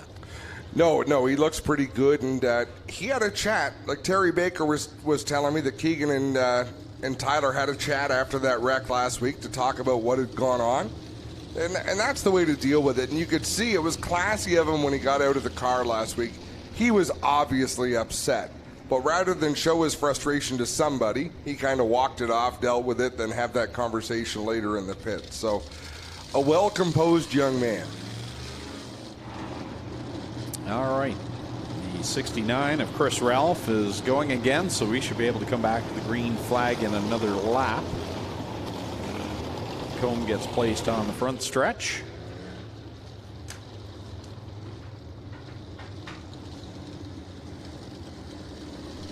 Murdoch, Nanticoke, and Beckett the top three on the restart. Boy, and here's some hometowns that we don't always see here at Ohsweken over the years anyhow. Georgetown, Woodstock, Listowel, Port Colborne and Ohsweken, that's pretty normal. Waterloo, of course, for Alan Downey, and then St. George. So nice to see people from different areas coming down, and like you said, the crate sprint class has exploded the last couple of years. Here we go, back to the green flag with 1 on the board and 7 to go. The final qualifying heat of the night. Still a B main to go for these crate sprints, and then it's straight to features. Brian Nanticoke with a good run up the high side, and that Canada Fuels number 9 out in front continues to be Murdoch, but right behind Stephen Beckett in the 08. Having a pretty good run in this qualifier. Alan Downey really hooked around the bottom. He'll take over the second spot. Yeah, he's shot by Stephen Beckett into that runner-up spot, tracking down Murdoch, who's really had a couple of good weeks in that 2M machine. But it's Downey chasing him down, and a side-by-side battle back there for the 4th spot. It's Roy and Nanticoke give Roy the position. Murdoch has to get that car coming down the banking. He is really flirting with the outside wall in turn 4 and turn 2. And it's just the arc that you run. If you're arcing towards the wall with the hammer down, that's treacherous. You want to be still rotating so you can be coming down the banking. Here comes Downey, shoots down to the inside, but off the high side. Murdoch will lead the lap again. Stephen Beckett watching this battle out in front as he sits in the 3rd spot. Alan Downey regrouping on the bottom. He'll make a run on Murdoch. He's got the lead down the back straightaway. Can Murdoch fight back in 3 and 4? Oh, baby. Chris Ralph goes around right in front of Steve Murdoch in his line. That was something. Wow. I think I need a mighty wipe watching that one coming. So Chris Ralph goes around for the 2nd time, puts us under the caution flag with 5 complete and 3 to go. And up next, we'll have our kids in their costumes make their way down to corner number 4 as we get ready for the trick-or-treating. And here we see the replay of Ralph going around off of 4. And look at Murdoch, full steam, and gets it back down in time. I got to say, Greg, your costume looks great. Thanks. I came dressed as you. Grumpy old man. Grumpy old man. It's my best Burgess Meredith. Don't forget, 50-50 ticket sales still going on. Get yourself in on the draw here tonight. Last check was $650, but I'm sure that's gone up since then. So get in on tonight's draw with the white flag displayed, and 3 laps left to go in the final qualifying heat of the night. Then it's time to make a deal. Yeah. I don't think Clinton will be a very good deal maker. I could just see him punching somebody. Well, once he gets to the point where he thinks he's lost the upper hand, he's just going to punch the person. Don't tell him I said that. He must be a good deal maker because he talked me into working with you on Friday nights. So I lost that deal.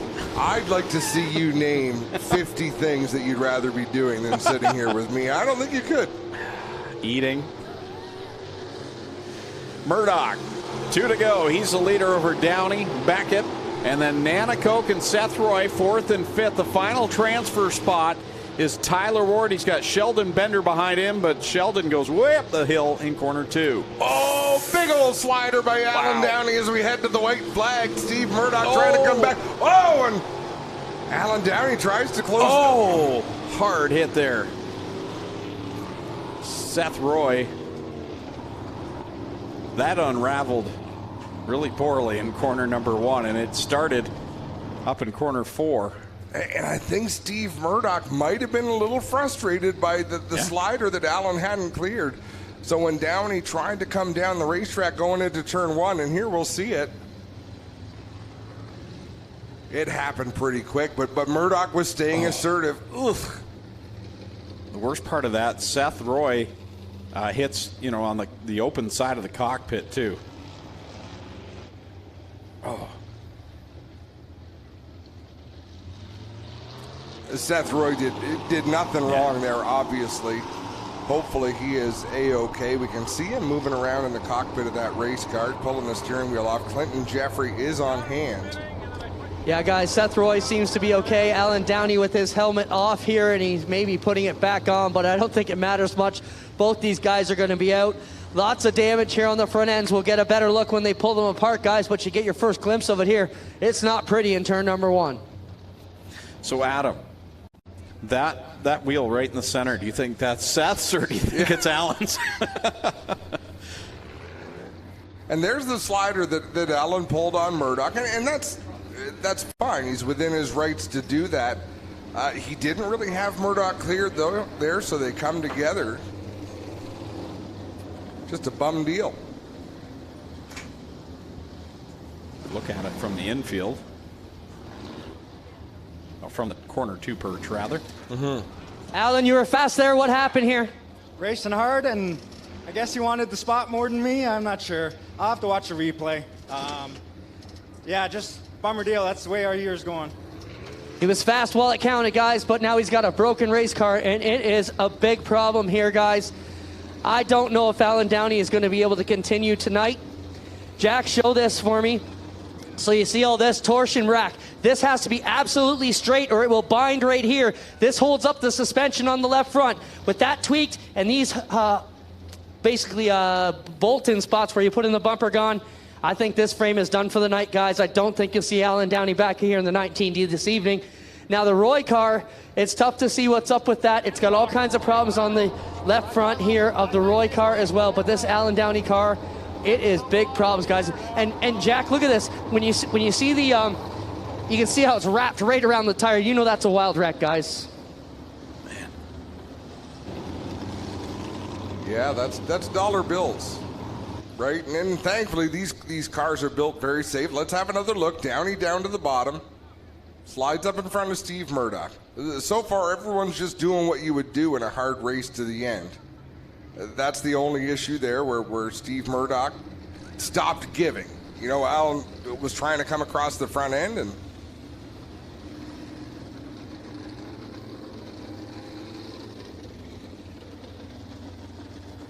remember one thing. Every accident is avoidable. All of them. Don't go on the racetrack. So at some point, racing hard, that's what they do. You know, it doesn't, there's not someone to blame for every accident out there. Even though it feels very compelling that you want to point the finger one way or another. And Seth Roy, wrong place, wrong time, ends up in the middle of it. And there we see him on the hook in the Juniors Riverside Bait and Tackle 16R. A lot of work to get that front end repaired. So everyone in this qualifying heat will make it to the A main now. Yeah, Sheldon Bender, a big break for him. Big break as well for whoever was ahead before that wreck. Alan Downey, it looks like, was ahead of Murdoch. So Alan Downey is actually a qualified car.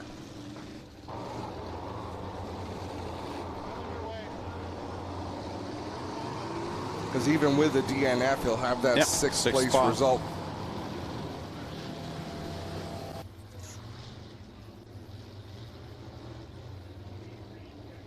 Green checkered. The problem with that, though, Adam, is there's still a B main. So in order to change cars, he would have to go tail in the B and race his way in. That's the only way he can swap cars.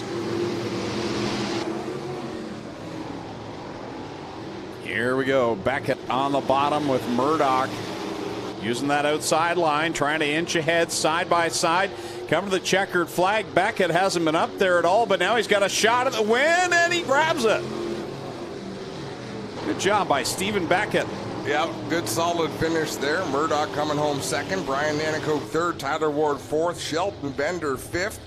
With Alan Downey finishing sixth. Seth Roy seventh. Chris Ralph eighth. So that concludes qualifying heats for the evening. We still have a B main to go for the crate sprints, but that will follow intermission. So we'll take a break here on GeForce TV on Slack Lumber Night here at Ohsweken Speedway. We'll be right back on GeForce TV.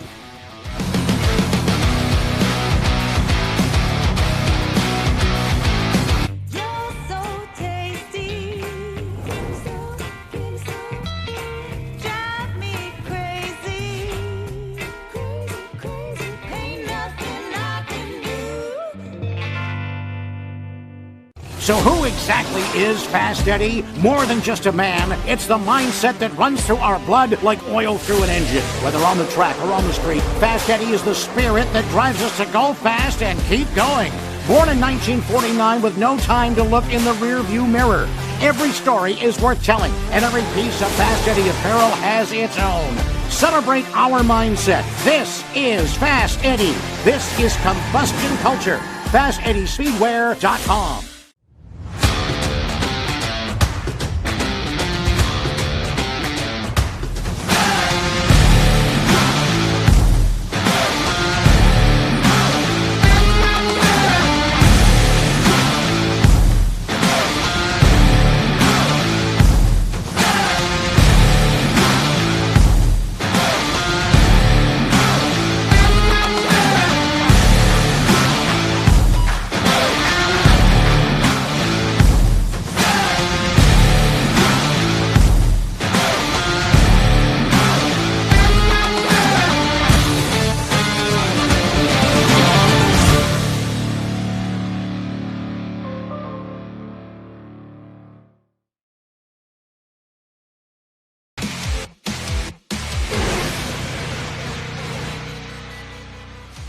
I've always had the spirit that I wanted to invent something new, and so when we got into clothing, I got immersed into it, and the only way that you would really understand how to build clothing is to become a pattern maker.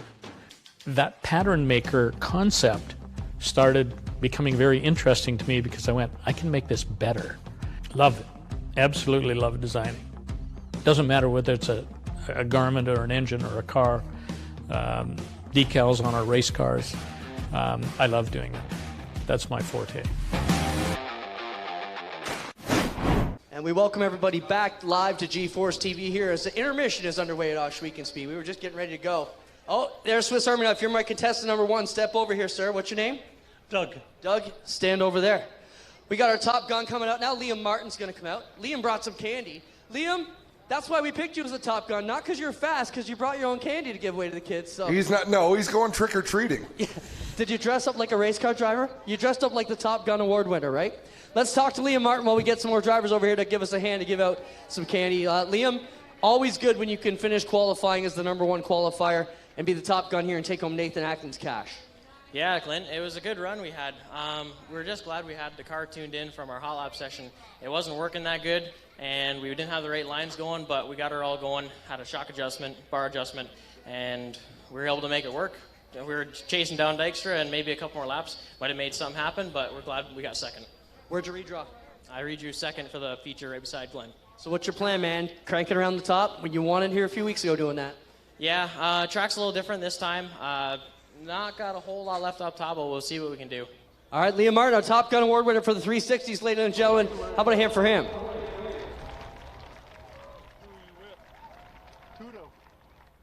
I don't know how Harper balances all that. She's been here working tonight, and now she's trick-or-treating. Like, that's a lot. All right, so I got some envelopes here, guys, with some cool stuff in it. I need one more contestant to come down now. Nobody's got black lipstick. All right, how about a CAA card? Anybody got a CAA card in your wallet? Come on down if you got a CAA card. Welcome Mr. DeBoer over to help us with the kids. Ashley, you're going to have to help too. All right, Don.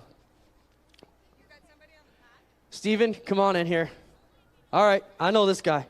All right, so we're going to give away one adult best costume, one kid best costume.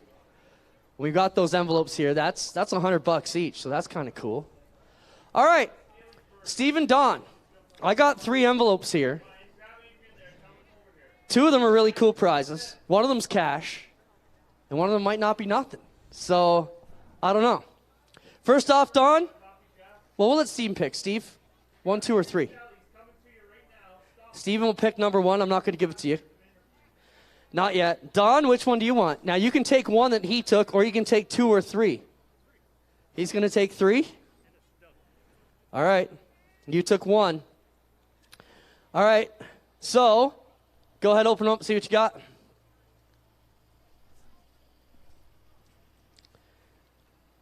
See what they got here. So, Steven picked up 4 tickets to Ohsweken Speedway on a regular Friday night. And Don wins a deluxe pass for 4 tickets to the Canadian Sprint Car National in September and pit passes, along with pit passes and VIP for the Pinty's 100 Monday, Tuesday. So congratulations, Don. Give me a call there on that card. Steven, you get the $4. That's sir. You get the last envelope. See what's in there. And that'll do it for our quick Let's Make It. How about a hand for our contestants down here? They pick up some cool stuff. Steven gets 4 tickets. Don gets 4 tickets to our biggest events coming up. And what's your name, sir? Bruce Lee. Bruce, I'm backing up. No kung fu over here, buddy. All right. How about a hand for our kids down there? They're going to walk down here. We'll fix them up with some candy. Come on, kids. Come on down here. We'll get you. And Bruce Lee wins $100. Congratulations, Bruce. Thanks for playing with us down here. A bit of Let's Make a Deal at Intermission. How about a hand for all the kids coming down here, ladies and gentlemen? They are going to be all dressed up for our Halloween in July. Clint, a little bit of useless trivia for you, but Bruce Lee was the name of the longtime flagman of Ohsweken Speedway. Come up here and help me. Also unique at Ohsweken Speedway, Greg. Do you know the flagman is on the inside of the racetrack? Yeah. I wonder what Dave thinks of that Super Dirt Week, doing it Well, the opposite. our Dave would like it. True. Left hand. Dave Farney likes everything. You guys got to watch for the best costumes, okay, as they come by? Holy moly. Yeah, lots of them. I was actually thinking, I saw a few people walking along. I thought there'd be more. Well, guess what? There's more. There's more. Got Braden Cooley down here, all the way from Australia. Didn't know we had Halloween in July, did you, Braden? But he's down here. We got Adrian Staley as well. Ask Braden if he moved last week, Clint. Okay, there's the winner. Ask him what? I found the winner. He's on camera right now. He's wearing a Leaf jersey with a paper bag over his head. That's an all-year-round costume. No, seriously, guys, you guys gotta pay attention and pick out a winner because we got some cash prizes. You're asking us to be serious. Yeah. Come on, man. It is Halloween. We can do it. We can do it. How about this one riding the dinosaur? Yeah, I That's was just pretty cool. looking at that. Look at the guy in the Maple Leafs jersey. Yeah, that's what we were just talking about. Doug Leonard popped the window open. How about that Leafs jersey? So any of the finalists you want, just let me know. We'll pull them over to here. Let's pull over the dinosaur, for sure. All right, dinosaur, come on over here, buddy. Hey, Maple Leafs, what number is on that jersey? Well, it's 29, so is it Potvin or... It says 44 Ross on the back. Yeah. Oh, Nylander. Oh. All right. You can stand right here, Luke. Yeah, I'd be wearing a bag with that shirt on. You're a Leaf fan. What are you talking about? No? I'm not a Nylander fan. Fang and Claw, they're ready to go too. Dressed up, looking good. Hey, I can't thank these guys enough. Amazing job. How about a hand for our junior fan club coordinator, Rachel DeBoer, the DeBoer family, doing all the good stuff for us here. How about this little fellow with the race car? Oh, yeah, for That's sure. cool. He's a finalist. You got to stay here, buddy. So everybody with a costume, make sure you come down all the way to the flag stand so we can have a good look. Okay, you guys got to see this, though. Can you stay here? He's in the running for this contest. He's got a sucker. Mom tried to grab a hand. He's like, nah, I got to get it in my mouth. Okay. Hey, dude, look at this way. Look at guys. He's got an MK8. The car's all lettered up. Nice. He's got the MK8. Do you know Matt Hill? Maybe? Hey, that's cool. That's cool. All right, so we got the dinosaur. Come on around. 2. You 2, come on over here. You guys are running up. You can be in the contest, too. I'm sorry, but for the adults, we have to have the maple leaf with the paper bag. Like, it sticks out. All right, so come on over here, Maple Leaf guy. He's got to be in the running at least. But you know he's not going to win. It's summertime. Get ready to choke, buddy. You can just stand by the pole there. That is too funny. Now, what do you think this red thing is, Adam? Oh, it's one of those wiggly guys that you see at car dealerships. Oh, I dig That's it. awesome, too. I like that. At first, I thought it was bacon, but I think everything's bacon. Your bacon looks like that? I'm not coming to your house for breakfast. Well, there's a cartoon character that's bacon that's shaped like, what's that? FGTV, right? Don't they have a bacon that looks like that? McLean? My baby, Come on. my Hey, baby Adam's- just turned 18. Adam's kid drinks beer, mine almost drive. We haven't seen that in a long time. Clint, we're going to need your help. You've got to find a kind of a homemade type costume, like someone that put a lot of work into it. It's hard to see from up here, Fair enough. but I think we do have to reward someone for that. Agreed. We got some good ones down here. You guys are going to have to wait till everybody else gets through the line, and then we'll let the fans pick. All right. Yeah, I like this. You like bacon? Oh, well, the car lot wavy guy. All right, you can stand at the side, too. You've been brought in. Yep. Yep. Car lot wavy guy here. I'm told there's a bulldozer coming this way, too. We got to check that bulldozer. one out also. All right, so we'll have some finalists here. All right, we're getting through the lineup pretty good here. Doug, how are we doing on time? That's the next question we've got. While we're working these guys, I'm going to walk over here and talk to one of these guys who got put to work. What do you mean, Doug, how are we doing on time? He's down there trick-or-treating, for goodness sake. You get any good candy, Doug? No, I'm seeing who's got lots, and I'm trying to steal some. All right, let's get in here and talk to Adrian Staley. Adrian, this is not normally what happens when you win the Top Gun, but we've pressed you into service tonight. Thanks for helping out these kids. Pretty cool to see all these kids dressing up tonight. Yeah, definitely, for sure. They all looked the part, and hopefully they enjoy the rest of the night. How are you enjoying your night? Number one qualifier in the crates. That is certainly an impressive feat for a guy who's just getting it done here on the dirt lately. Yeah, you know, we didn't expect that, and all thanks to my dad and all his hard work, and we've been helped out by the 12 Double D crew a little bit. They've been pointing us in the right direction, and it's kind of starting to show, so hopefully we can get it together for the future. All right, right on. Adrian Staley, our Top Gun Award winner for the crate sprints tonight. Driver of the 50 LS. How about that? All right, that bulldozer is a definite yes once they get up there.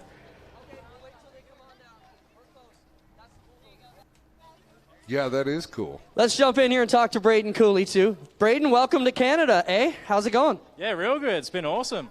You've been running really good. You picked up the win in the open carts last night here on the Thursday night. The team's starting to gel for you. You're finally getting the runs you probably hoped when you came to Canada. How's it being here in the country, living here, racing here, and just trying to find your way around? Yeah, it's been different. It's been fantastic. Can't thank Glenn and everyone enough, Steve, just everyone that helps out. We've been rolling pretty good at the moment, so hopefully I can get some good results before the few nationals pops up and try and get some good results then. Right on. Good luck tonight. Braden Cooley going to drive the 20 here tonight.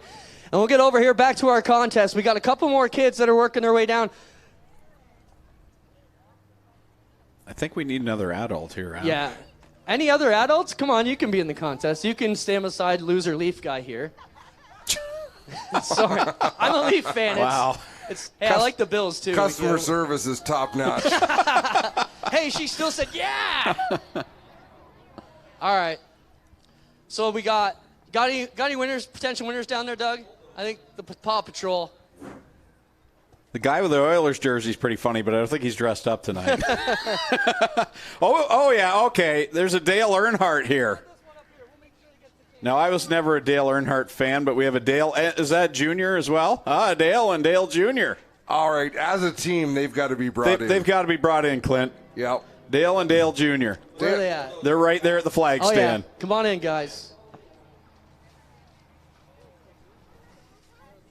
That is a scary clown. Who brought that clown into the winner's circle? That's going to give me nightmares. Okay, you guys, Dale and Dale Jr., you guys can stand against the fence here as part of our contestants. All right? What about you guys? Jump in there, too. Dad, you can jump over there, too, one of our adults. Oh, that's awesome. All right. So we've got 3 adults. Okay, get this bulldozer. There's the bulldozer, Clint, right there. Yeah, we're that's working a definite. on Paw Patrol in here. Come on in here, Speedy. All right, we got our adults here. We got Leaf Fan, we got a fortune teller, and we got Bloody Pirate. And Wiggly car lot dealer blow up waving thing. How old See, are it was you? easier to call it bacon. All right, yeah. Okay, so film them, Jack. Here we are. We need you fans to make noise and let us know who you want to win, okay? Only make noise for who you want to win. Bacon jumped out of the frying pan. How old are you, Bacon? 11. You stand right there. Oh. All right. Leaf Guy, make some noise if you want Leaf Guy to win. Make some noise if you want the fortune teller to win. And how about it for a bloody pirate? All right, it's down to the pirate and the Leafs guy. Once again, pirate. Disappointed Leaf fan. All right. Wow. You win the money, buddy. Come The on Leafs up. win in July. That's a miracle. I got some extra tickets for you guys. Come on over here. We'll get you some adult tickets. Thanks for playing with us today. There's 2 tickets to next Friday. 2 tickets to next Friday. Yeah, great job coming out and dressing up and taking part. He only wanted a ticket. He doesn't want the money, so I'm cool with that. All right. We need Paw Patrol over here against the fence so everybody can stand. All you adults, please step back so everybody can see because these people have to vote. All right, we're going to start over here. Trevor, not you. All right. What are you, darling? Bloody Mary. Bloody Mary. I should have known that. I'm so silly. Pardon me. Dale Jr. We got a little devil. We got Superman. We got I'm a crazy old lady. Crazy old cat lady. Oh, I love it. We got a ninja. We got a clown. We got a skeleton. We got a dinosaur. We got Paw Patrol. And we got little MK8 fan. All right? So we're going to go through it. Make some noise for the one you want to win. We got a lot here, so I need your help. You guys can only cheer for the one you want to win, okay? You guys don't be sad if they don't cheer for you. It's just they have to pick the one they really want, okay? Make some noise for Bloody Mary. How about Dale and Dale Jr.? Our Devil? Yeah? Superman? How about Crazy Cat Lady? Greg's favorite, Bacon. Ninja. How about for the ninja? What about the clown? Nice one. Skeletor. All right. Dinosaur guy. How about Paw Patrol Dinosaur? Or Bulldozer? And little MK8 fan looking for a dad. All right. How about it for all these kids who dressed up tonight? I think it's down to Paw Patrol and MK8. How about that, guys? So thank you all you kids for coming out. Hopefully you enjoy your candy. You guys can all go back to the grandstand. And it's down to the 2 youngest contestants we've got here. And I'm only saying that because they look young. Jack, can you do something? Put that back on my head, please. Pass me this way. Thank you. All right. What's your name, sweetie? Doesn't want to talk? Mom told her don't talk to strangers. She's doing a good job. She's a bulldozer. I know that. They don't talk. What's your name, buddy? What's your name? Shale? Shale? Yeah? Okay. All right. Can you guys see these? How about we got Shale here in the MK8, and we got our Paw Patrol Bulldozer. All right. So, you know what? How about we just make them both winners? Both winners tonight. Great job. All right. You guys are winners. Congratulations. Can you smile? I hope this makes it into Friday Night Thunder. I hope this makes it into the documentary. There we go. We got a smile. All right, sweetie, you win. Congratulations. High five. All right, how about for all our participants here tonight, ladies and gentlemen? We really appreciate that, and we'll get these guys fixed up. And thank you all the fans for helping us out. Boy, what's your name, buddy? Ian? Liam. Liam, how about a hand for Liam? All right, cool. Liam, you can stay here. And where'd my MK8 fan go? Who would all have right, thought? stay here. I got to get you guys fixed up. Who would have thought this is the way that MK8 would get into victory lane for the first time? Wow. That's his family. They're going to tell him what you said, Adam. Adam Ross. Everybody Cambridge, likes Ontario. a winner. That was fun.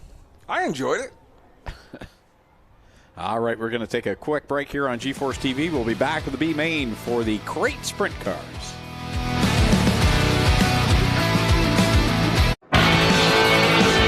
Well, good evening, everybody. Welcome to our weekly race chat. Adam Ross and Clinton Jeffrey are live and interactive every Tuesday night. Rivals Race Chat is your home for race discussion, debate, news, interviews, and more. They'll even take your questions and comments live on the air and talk to some of the newsmakers each week. Tune in every Tuesday night at 8 p.m. on GeForce TV.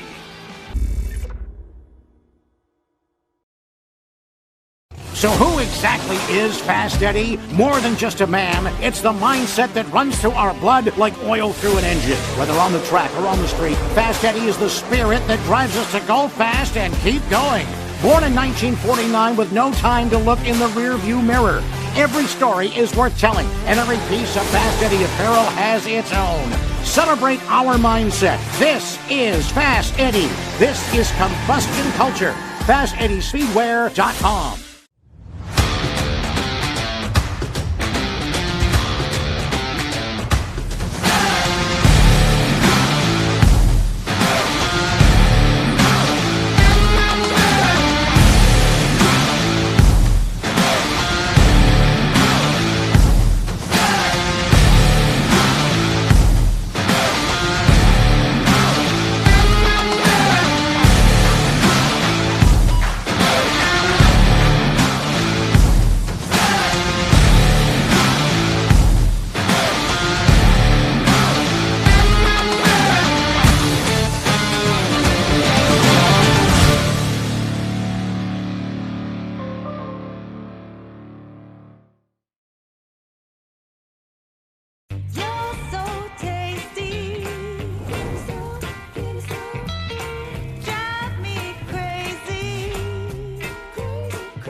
Back live on GeForce TV, Slack Lumber Night here at the Big O for some Friday night excitement. All the qualifying heats are in the books, and one B main to run tonight. That's for the Crate Sprint Car Division, where we'll get 4 more drivers going into tonight's A main, and then we'll head to feature time.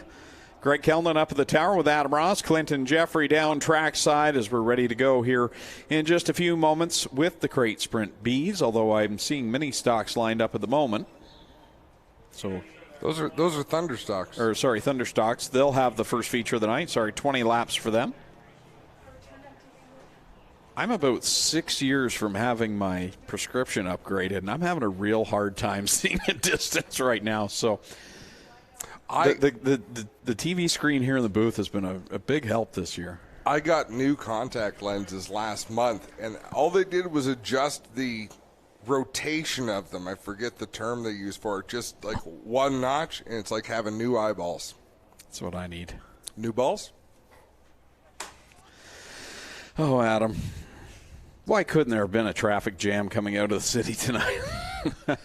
Well, we need a Brent here, but yeah, that's I was fair. so mixed. I'm like, I really want Brent to be here on time, but I don't want Adam to be here. That's conflicted. Look at that sky. Oh, beautiful again. So again, tomorrow night, APC series of Flamborough Speedway here on GeForce TV. Make sure you tune in for all the live action. And what time is airtime, Spencer? 6 o'clock from Flamborough Speedway on GeForce TV, GeForceTV.net, or you can find it on YouTube, Facebook, all those great channels. The first race of Flamborough was relatively tame, I would say. So tomorrow night, is that going to be the... Last year seemed like there was one fairly tame and one was all-out carnage. And that's tradition, but I think the fact that they tore some stuff up at Delaware could lead them to keep their heads on straight. You just never know. That's part of the fun. It's like opening a box of chocolates, and sometimes it's just a big mush. Someone left this box of chocolates out in the sunlight. So the B-Main 12 laps for the Strickland's Brantford Chevrolet Crate Sprint. Here's how they line up. On the pole from Ancaster in the 51, it's Trevor Young. Alongside him is scheduled to be the 16R of Seth Roy from Port Colborne. Rob Neely's in the 74 from Rockwood. Ryan Fraser's in the 94 from Rockwood. Lance Erskine is in the 88 from Brantford. Travis Hofstetter in the 2 from Kitchener. Out of Dorchester, the number 48 is Andrew Marshall, and rounding out the field from St. George, the 69K is Chris Ralph. Just fixing the lineup here, so we're under caution for another lap. So 7 of the 8, all of the cars that were supposed to be out here are out here, with the exception of Seth Roy. So 7 out of the 8 cars, which is pretty good. Well, guys, the other thing they just reeled out there, they started swapping lanes and kind of picking inside-outside, and Doug Leonard basically said, no swapping lanes, guys. That's why they had to go back to yellow to make sure everybody starts in the proper position. 4 cars to transfer. Trevor Young, Ryan Fraser there, leading us to the green flag.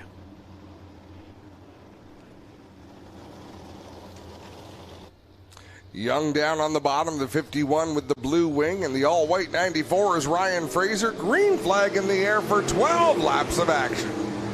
So you will punch their ticket into the A-main tonight. Young on the bottom, Rob Neely right behind him. Now remember, Rob had a quick car. He was out in front early in his heat before he spun and rolled it over.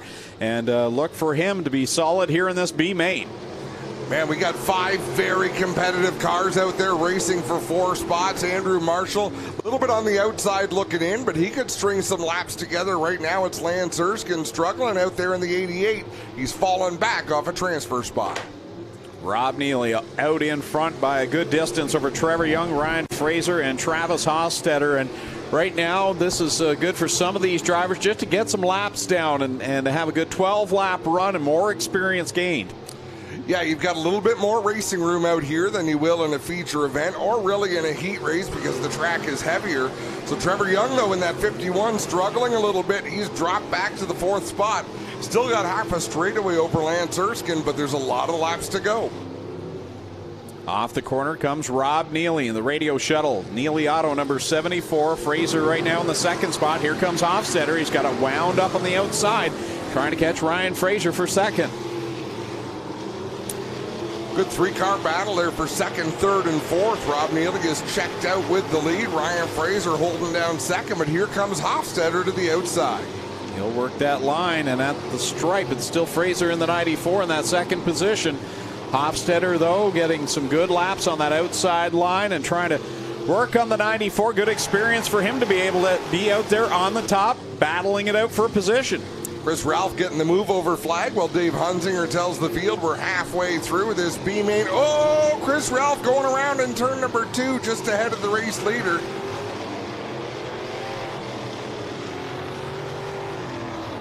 Back under the caution flag. Well, first caution flag of this B-main, but caution flag nonetheless with Chris Ralph around in the Ken's Auto 69K up in corner 2.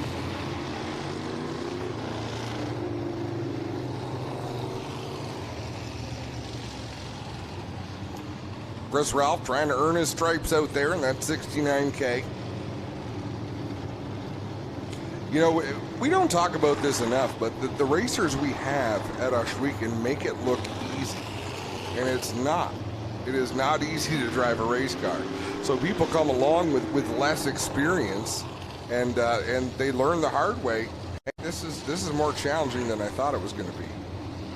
It's been a rough night for Chris Ralph, but he's logging laps and kept the car clean. And that's how you get the experience. And he's got good exposure for Ken's Auto.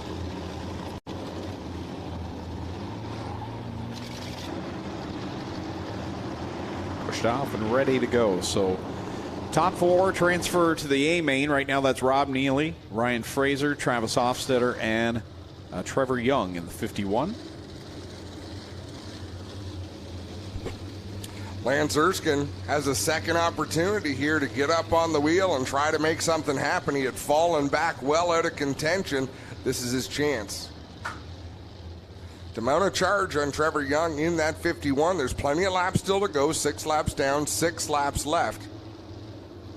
But he's going to have to find something that he hadn't found previously.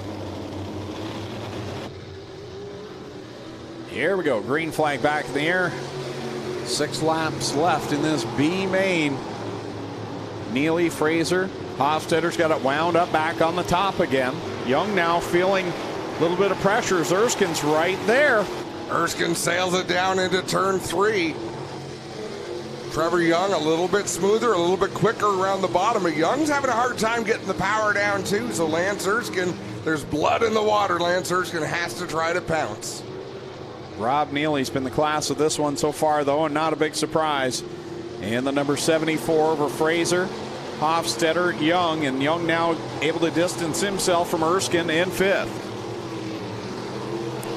Hofstetter closing in on Ryan Fraser off of turn number 2. Fraser running down low. Hofstetter running up high out in front. Rob Neely very low on the racetrack.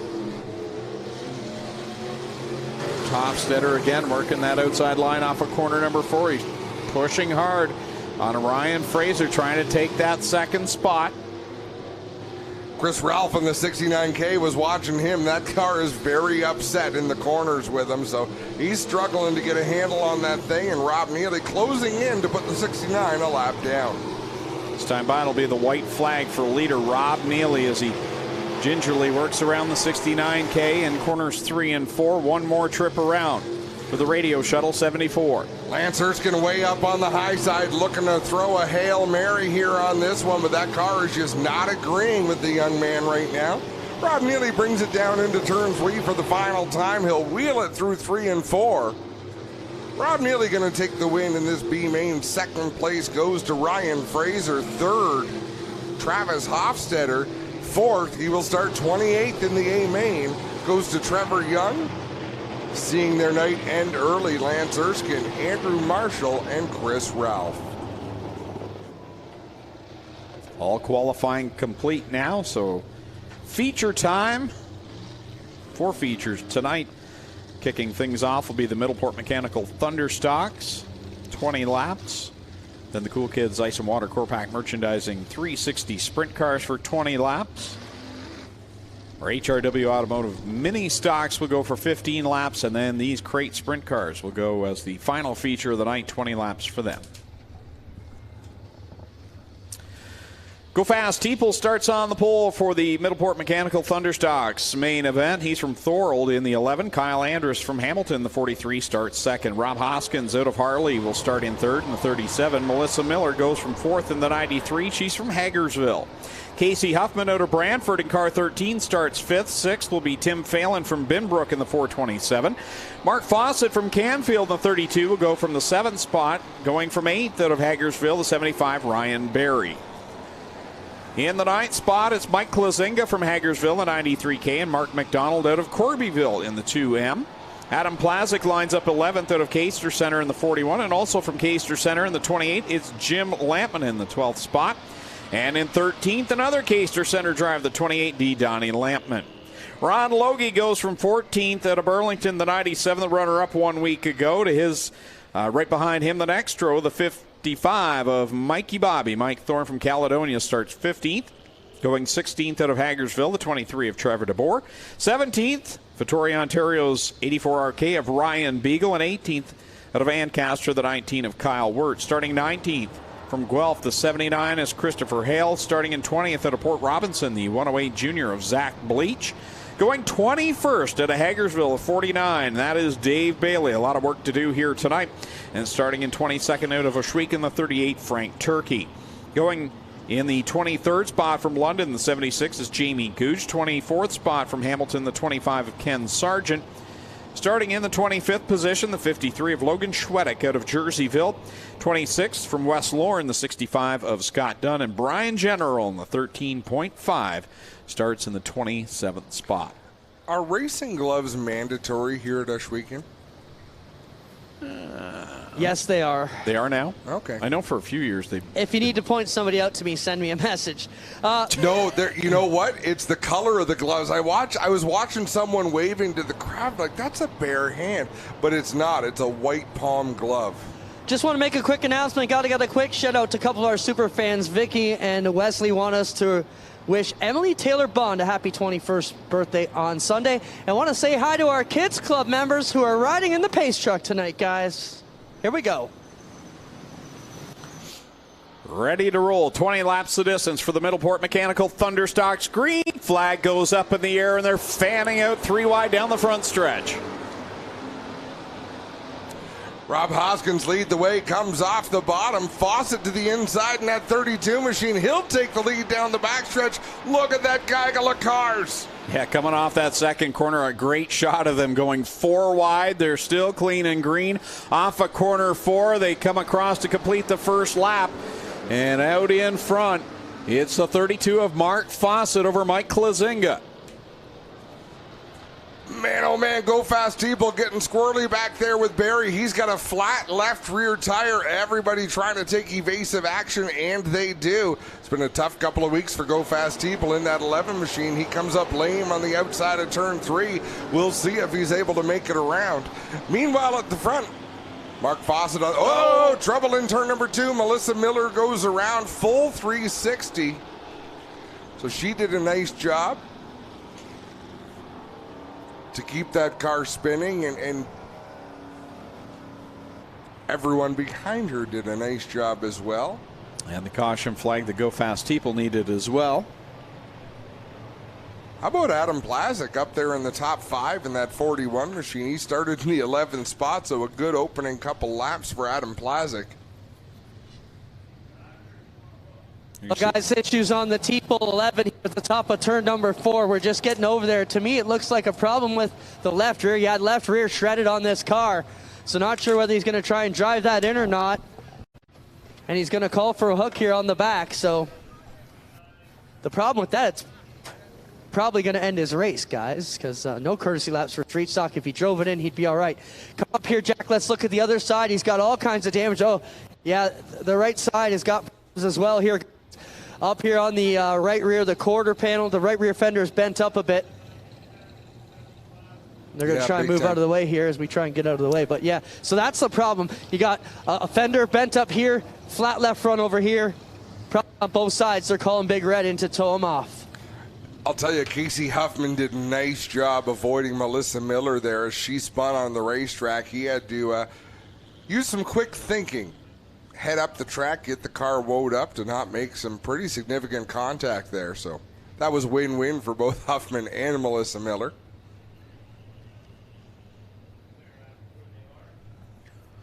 Two on the board, 18 to go. So the pole sitter already on the hook, and we're going to have another look here at T-pole. And right there, Ryan Berry gets into the left rear, shreds it, and then Kyle Andrus tags the right rear and causes the damage there. Thank you, Spencer. Spencer gets the tools to draw on the screen, but we don't. I am not impressed. Did he get himself a telestrator or not? You a telestrator? He must have. That's it.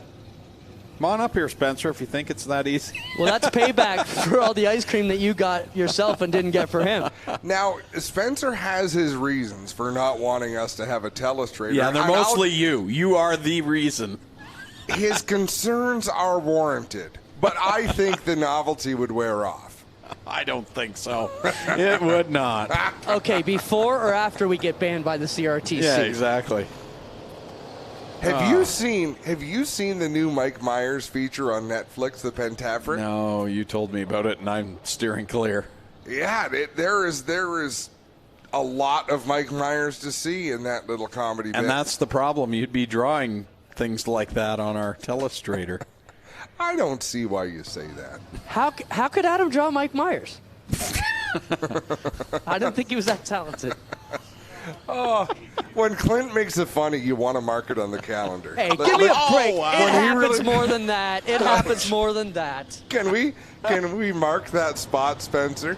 Why don't you tell them how you got in trouble at TSN for talking about Viagra? Got us written up, both of us. I still say the problem wasn't that me saying that the team got it up. The problem was your reaction. I couldn't help it. I thought it was witty. Well, we liked it. The brass at TSN, not so much, though. I didn't even know they'd listen. Neither did I until I got pulled into Joel's office and he read us the email.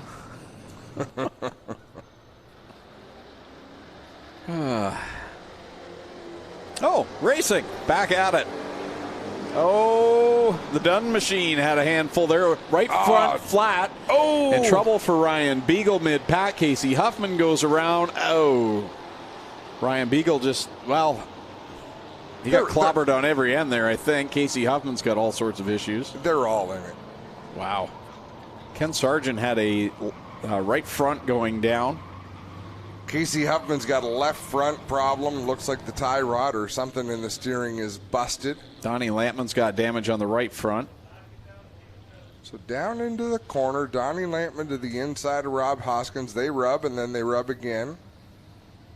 And then Beagle goes around, maybe with some help there from Rob Hoskins. Eesh. Man, looking over everything, I think Casey Huffman is probably done for this one, but I don't know that anybody else will be knocked out of the race. Well, guys, here's your Case IH track report. First one of the night here. The track, as you see, it's a bit dusty. You got a tacky lane out to about here, so the very bottom. Then in the middle, starting to dry out. Drier up here. Still got tack right here in the middle. And up here, dry to the top with a bit of bite on the top. Really, 4, 5, 6 different lanes, guys. And normally you'd see the middle all blacked out. Not so much. Great lanes all the way through. Yeah, I think there's a lot of potential out there for the racetrack. You know, it's great when it wears out all the way across. Sort of evens things out. We're going to have a look at the replay for those of you watching on GeForce TV. Rob Hoskins just didn't get up to speed all that well. Donnie Lampman was hung up to the inside of them. They made some repeated contact, and then Hoskins and Beagle got together. Beagle went around.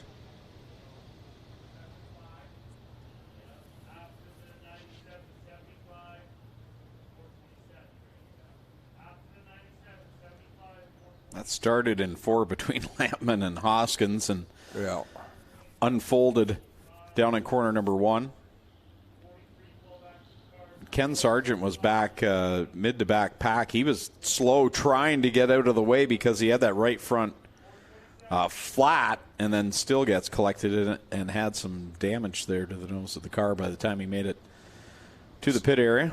Looks like Kenny Sargent is back on the racetrack now in that 25. It's been an expensive night for him, though. If those are cut tires and not just knocked off the bead, that's a costly evening. Not only is it hard to get tires, but they're expensive. So Mark Fawcett out in front with Mike Klazinga riding there in the second spot. Adam Plazik. And then you get the first car that was involved in all of that. Donnie Lampman has some damage. Chris Hale got tagged on the left side by Rob Hoskins. So there's 2 laps complete. Dave Bailey started 21st, and he's 6th. Without a scratch. I almost want to watch the replay now and see where Dave drove through all of that. There's a lot of people got dinged up in that. So I just got a report from a fan. Oh, yeah, the 75 of Barrie has a flat right front tire. That is not going to go well.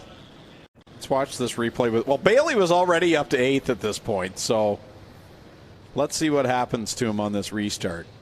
He's going to go to the outside with Adam Plazik.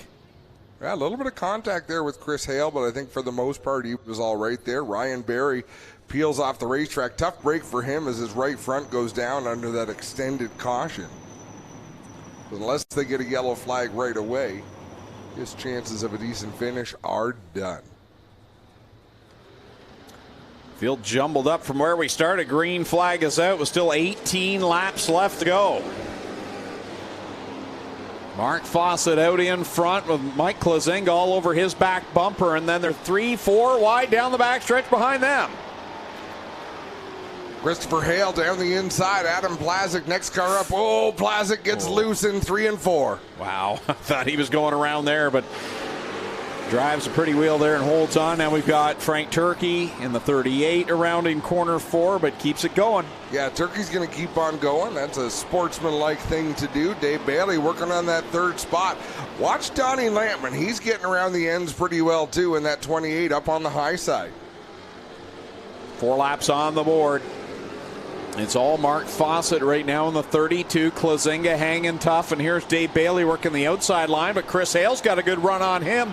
He's looking for position number 3 down the back stretch. Those 2 racing hard for the 3rd spot. Meanwhile, Fawcett just running his line in first. Klazinga doing the same thing. Those 2 cars are pretty hooked up. Bailey flew through the field off the start of this one, but he hasn't continued at that pace, settling into the 4th spot. Fawcett, Klazinga, Hale, Bailey, and Plazik right now the top 5. Then the Lampmans are door to door. Back there in the 6th and 7th spot. Kyle Wirt looking to split them off the corner. Ron Logie's up in the mix as well. Logie looking for racing room. There's not much to work with. Jim Lampman right in front of him. Kyle Wirt to the outside. Donnie Lampman to the outside. Out in front, there's some slower traffic for these leaders. Jamie Googe in the 76 is well up the racetrack. There'll be lots of room for Mark Fawcett to work by on the inside. I think Dave Bailey might have a problem with that race car. He's definitely not charging towards the front at the moment as Chris Hale's the one on the move. He works to the inside of Klazinga. Looking for the runner-up spot. Mark Fawcett, though, smooth and steady, working that bottom, getting good pull off the corners. He's out in front. Klazinga trying to close the door on Christopher Hale, but he was already there in that 79, but he is pinching him down low. Hale having a tough time getting through those ends. Here comes Adam Plazik to get involved and make it a 4-car battle for second. Yeah, Adam Plazik's having a great run here tonight, up in that top 5, chasing down Bailey, Hale, and Klazinga. Another one of those drivers that seems to have issues and in the wrong place at the wrong time. So good to see him up in the top 5. And how about Ron Logie, started 14th, finished second last week. He's knocking on the door of the top 5 in that number 97. Christopher Hale clears the Klazinga 93. Let's see if he can close in on Mark Fawcett. Meanwhile, Adam Plazik coming back to battle with Dave Bailey. That's a great battle for the 4th spot right now as they work through 1 and 2. Leader Mark Fawcett rolls through corner number 3. Couple of lap cars in front of him, but pretty clear sailing at the moment. Chris Hale's hooked up right now in that 2nd position. Klazinga in 3rd, and Bailey still kind of leveling out right now in that 4th position, and it's not what we're used to seeing. How about Ryan Beagle in that 84? He's got some damage on that race car from the earlier accident. We got one around. That is Bleach in turn number 2. This is going to be a fun reset. 9 laps to go in this Thunderstock feature event. And Darren here in the tower says he thinks Bailey may have tagged the wall on the front stretch and may have done some damage there to the car. Well, in that last caution, I think Bailey touched wheels with something going into 1. He kind of bounced up the racetrack a little bit, so something could be amiss on that car.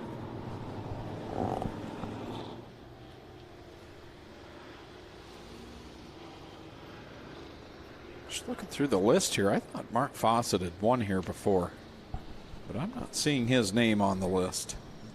Did he not win this year? Not this year, no.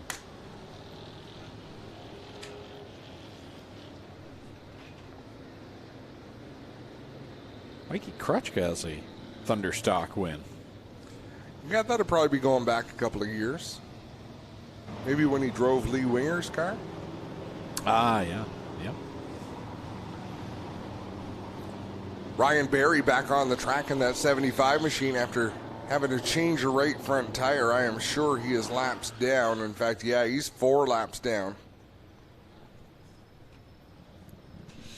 But still coming out to collect some points as Bleach gets that car pointed in the right direction. We should be able to get the field doubled up.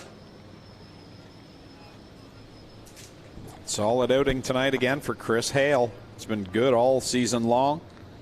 Comes into tonight 2nd in points behind leader Dave Bailey. Guys, we touched on the Bailey situation a little bit earlier. You know, we mentioned that after the 2000 to win race here that he won, they pulled the transmission out. They looked at the torque converter and a whole bunch of other items. Did not tear the transmission down. Last week he won at Maryville and was protested by another competitor. They took the transmission out, confiscated it. It had to wait till Tuesday to be tore down. Came back, everything A-OK. So Dave Bailey continues to pass the test. And guys, when you're winning and dominating as much as he is, you have to celebrate these guys passing tech. A lot of chirping going on, and when he keeps coming up the right side of the room of doom, it deserves some praise. I'm sure he reacted fairly kindly Saturday when he was protested. I mean, he understands. I think he laughed. He's right. Like, do what you got to do. He understands his position in this division, Clint. You know, you've heard us say, whether it's on our Tuesday show or whatever, you know, a real racer will welcome great tech as a validation of their skill, time, and effort they put in. And away we go once again. A couple other guys trying to make it to the tech barn tonight. Ryan. Go ahead, Adam. Ryan Beagle with a big start gets to the inside of Adam Plazik. He's looking to race his way into the top 5 as Klazinga and Dave Bailey do battle. We've got one around. I believe that's Bleach up there in turn number 1. He's going to keep the car rolling. Mark Fawcett out in front, bringing Chris Hale. Hale's right there now, looking at which line he's going to take to try and get by Fawcett. It's going to have to be a lane up, I think. There's not much room down between the wall and Mark Fawcett. He's been clinging, and he's been working so well in that extreme bottom.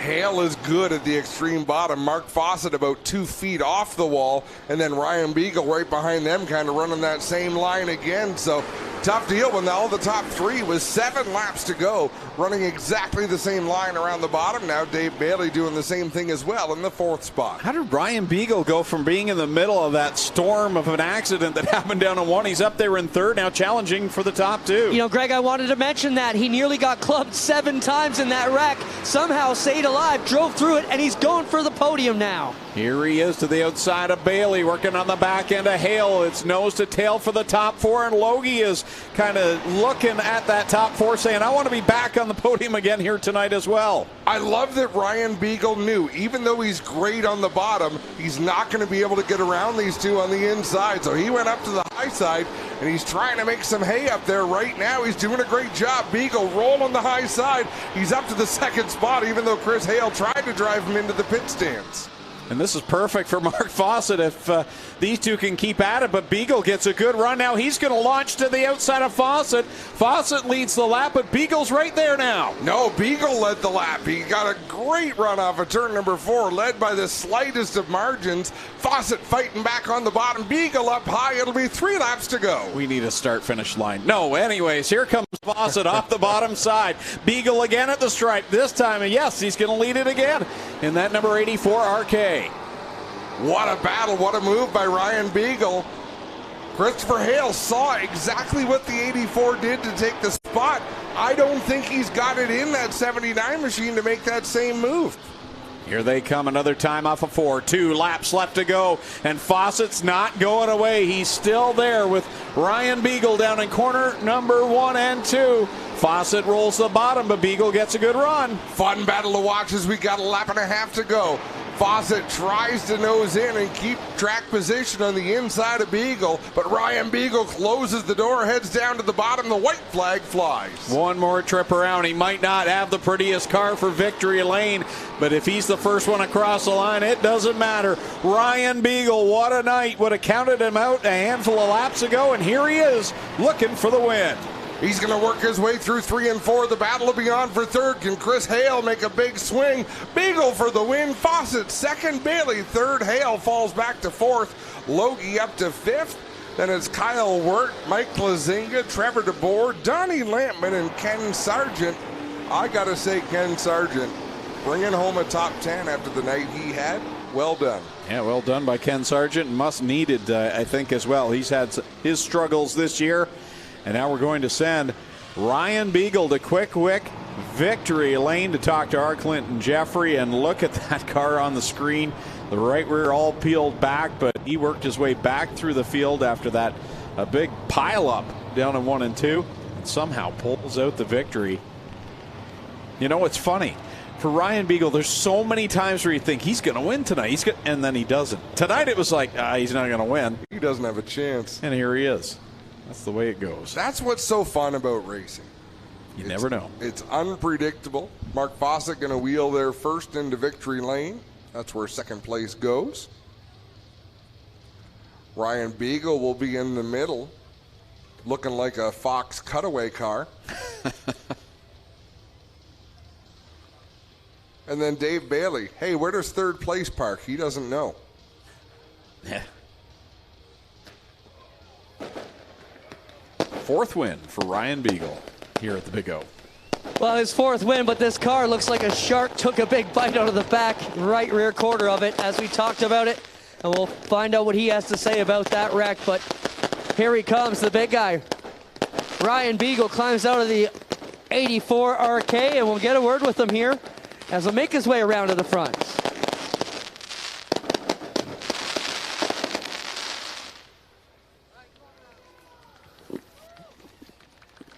Good sportsmanship there between Mark Fawcett and Ryan Beagle. Well, Big Dog, how did this happen? We saw it happen. You were supposed to be in the pits. I don't think you were supposed to grab that feature win tonight. We were remarking about how you fished your way through that mess, and here you are in victory lane on a night that you looked angry out there, Ryan. I saw you put some moves. I saw you put the bumper to the 93. Normally you don't touch nobody. You angry tonight? A little bit. I'm not sure what happened on that restart. I don't know who it was, but they did a hell of a job sending me around. but I'm glad we got back here. I'm about as shocked as everybody, I think. Let's talk about you guys going to the outside. That's not normally the lane. Adam was remarking that you knew you couldn't pass Haylor, Fawcett on the bottom. You had to throw it in and it stuck. Yeah, it's been working for me all year down in 3 and 4, but you can't make it work in 1 and 2. You kind of got to pinch the guy a little bit to keep the momentum up coming off 2, but I don't know. It worked pretty good. Right on, Ryan Beagle gets it done here. His 4th win at Ohsweken. We get over here and talk to Mark Fawcett. Mark, you know, anytime you can finish your night here on the concrete is a good start to your night. Can you be pleased with this run, even though you didn't grab the win? Absolutely. Obviously, would like to get the win. I've never got a win here yet, but it was close, but it's been a lot better in the last 3 weeks being wrecked. A lot of hours in the shop, but I appreciate getting here. I appreciate the track. I want to thank my sponsors, Quick, Gale's Aftermarket, Jerry's Pizza, Sticker Nikam, BDI, and Sticker at Harrington, and Niagara Exhaust. Right on, Mark Fawcett. A little bit frustrated, guys. You can imagine. We'll get over here and talk to Dave Bailey. Dave, Adam, and Greg were joking. You didn't know where 3rd place was because you've never been here before. What a drive tonight, though. Something wrong with your car? Did you get in a jingle, Dave? The car just didn't look good for the second half of that race. I drove it in the wall all by myself off of 4 over here, but it could have been worse. I didn't feel right, but it's no excuse. Ryan beat us fair and square, and awesome to see him get one. He's deserving, one of those guys that kept racing all through last year, and it's good to see him get one. Right on. Dave Bailey finished 3rd tonight. Mark Fawcett will be 2nd and our winner. Ryan Beagle out of Victoria gets it done, ladies and gentlemen. How about a hand for your top 3 tonight in the Middleport Mechanical Thunderstocks? The Cool Kids Core Pack 360s are coming up next, right after we come back.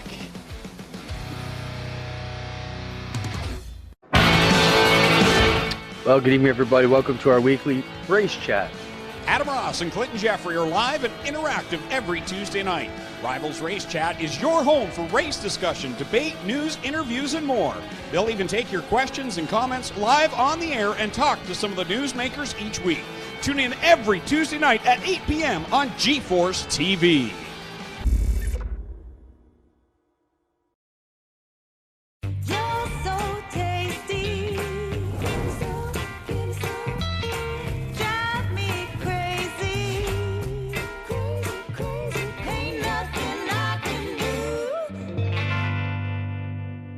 So who exactly is Fast Eddie? More than just a man, it's the mindset that runs through our blood like oil through an engine. Whether on the track or on the street, Fast Eddie is the spirit that drives us to go fast and keep going. Born in 1949 with no time to look in the rearview mirror, every story is worth telling, and every piece of Fast Eddie apparel has its own. Celebrate our mindset. This is Fast Eddie. This is combustion culture. FastEddieSpeedwear.com.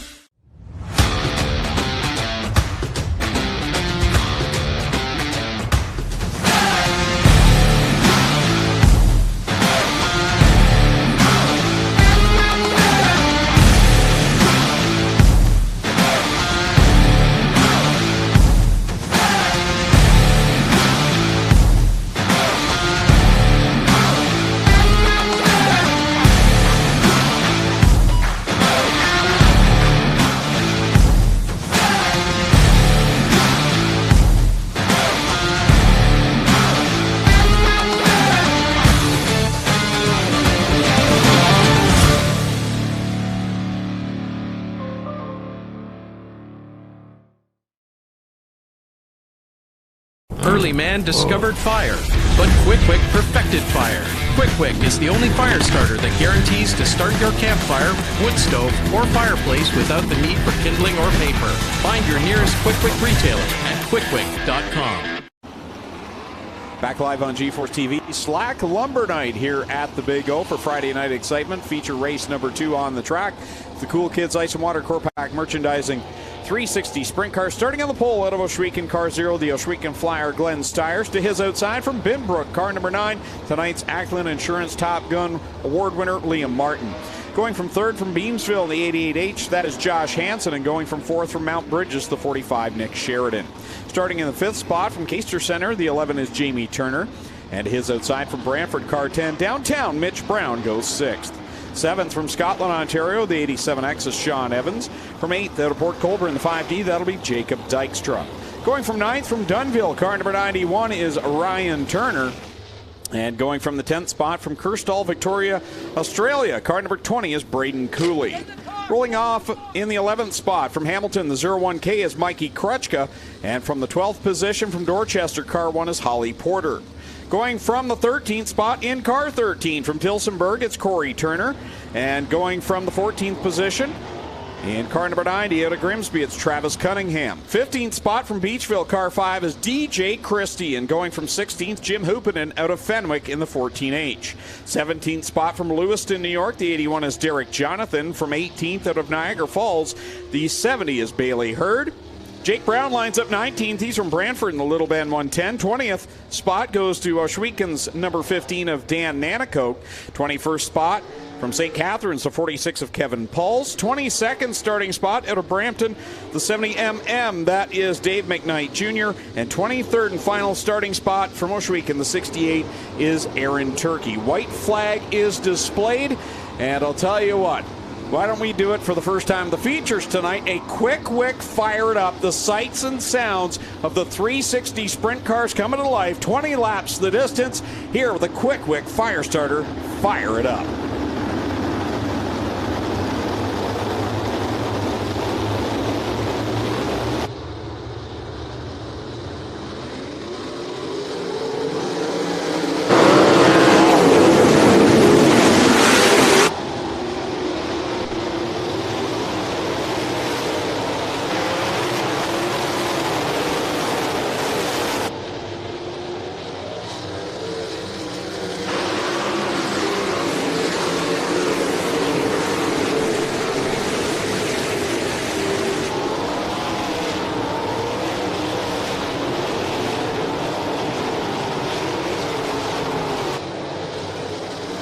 Out in front, Josh Hansen is your leader.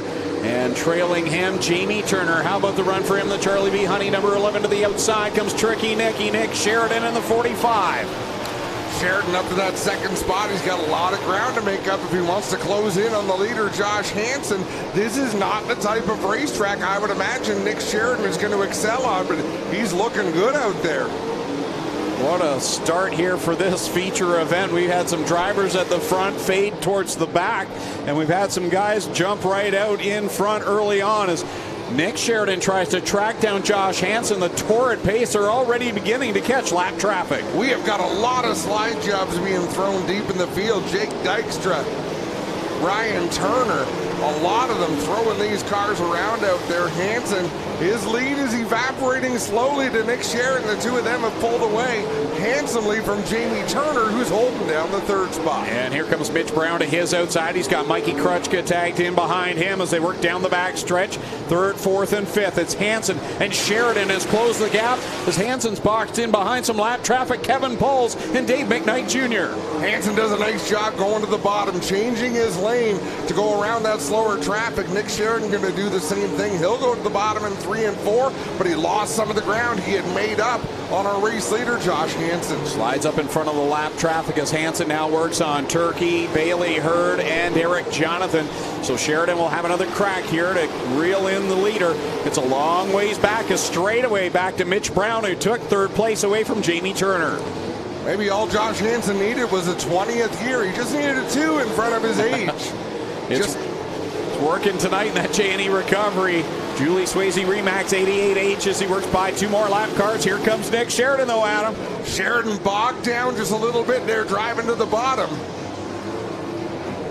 That allows a bit of a gap for Josh Hansen. Now Sheridan throwing that slider in there.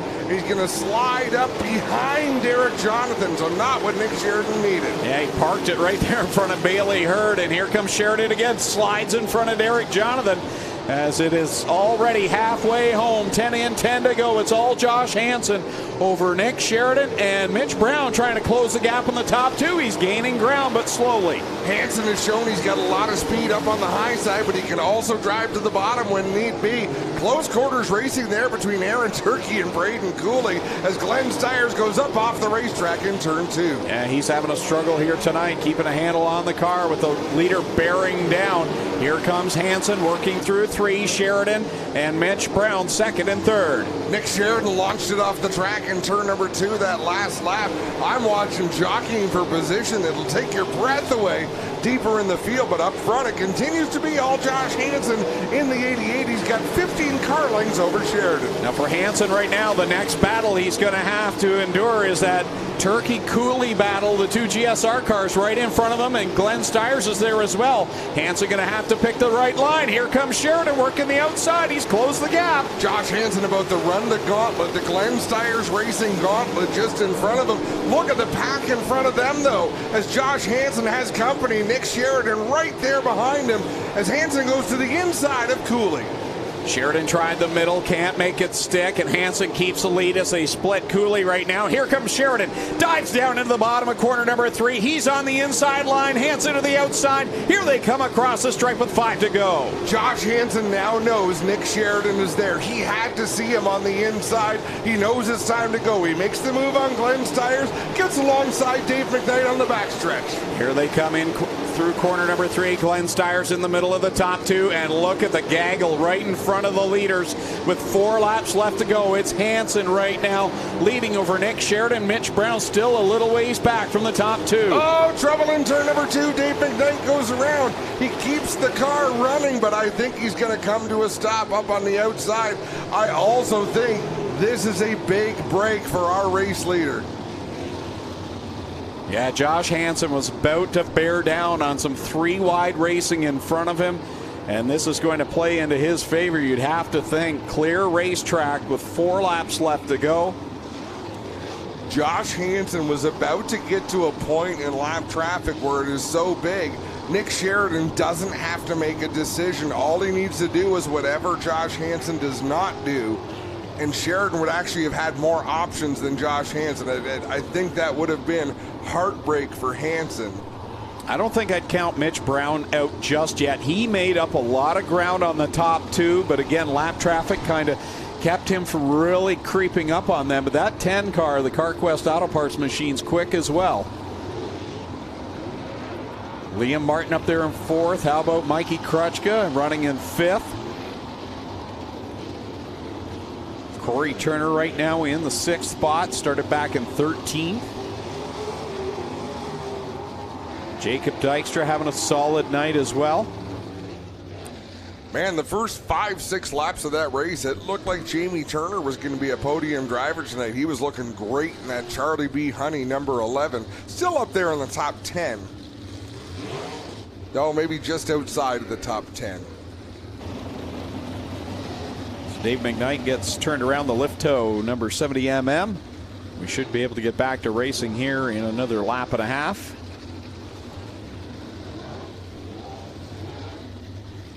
This is as dusty as I've seen Ohsweken Speedway in quite some time. But it has been so extremely dry. Zig and the crew doing a great job this year preparing the track, and yeah, even if this is as dusty as it gets, you still have great visibility. White flag is out. Josh Hansen and that Julie Swayze Remax J&E Recovery 88H celebrating his 20th birthday this week. So will he run a slider line to defend a slide job from Nick Sheridan? We'll see what Josh Hansen decides to do. He's got open racetrack ahead of him, but the super aggressive Nick Sheridan running in 2nd, Mitch Brown 3rd, and that number 10. It's going to be a wild finish. 4 laps to go. Got Liam Martin back there in 4th. Mitch Brown's the old man in this group at the top 4 right now. Mikey Krutchka as well.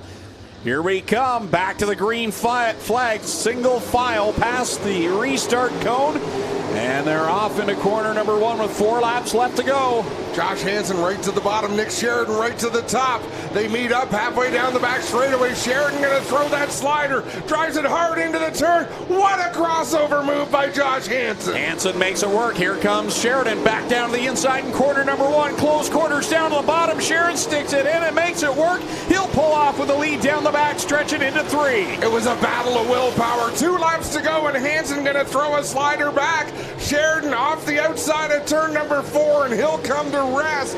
That is going to bring out a yellow.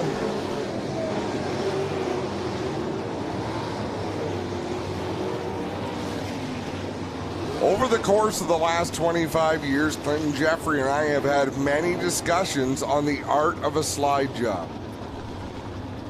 Tuesday night, I want to take some time to really focus on the slide job that Nick made on Josh Hansen and how Hansen reacted, and then the slide job Hansen just made on Nick. So here we go. Does he have him clear at any point? Yeah, I don't think he did. I don't think he did. Well, no. No, because Nick, you can see Nick had bit the brakes for about 10 feet before that contact happened. That could have been a whole lot worse.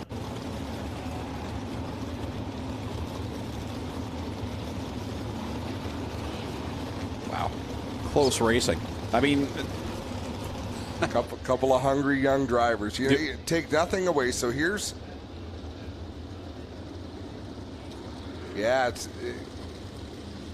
it was an overzealous slide job.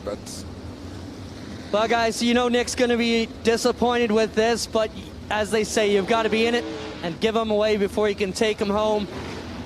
He's going to be pleased about this, but Nick's a hardworking kid. You know, we'll see him tomorrow live on G-Force working his brother Jake's car. He was a crew member for Steyer's in the Pinty's car with White Motorsports. This kid's got a bright future racing ahead of him, and a hell of a wheelman.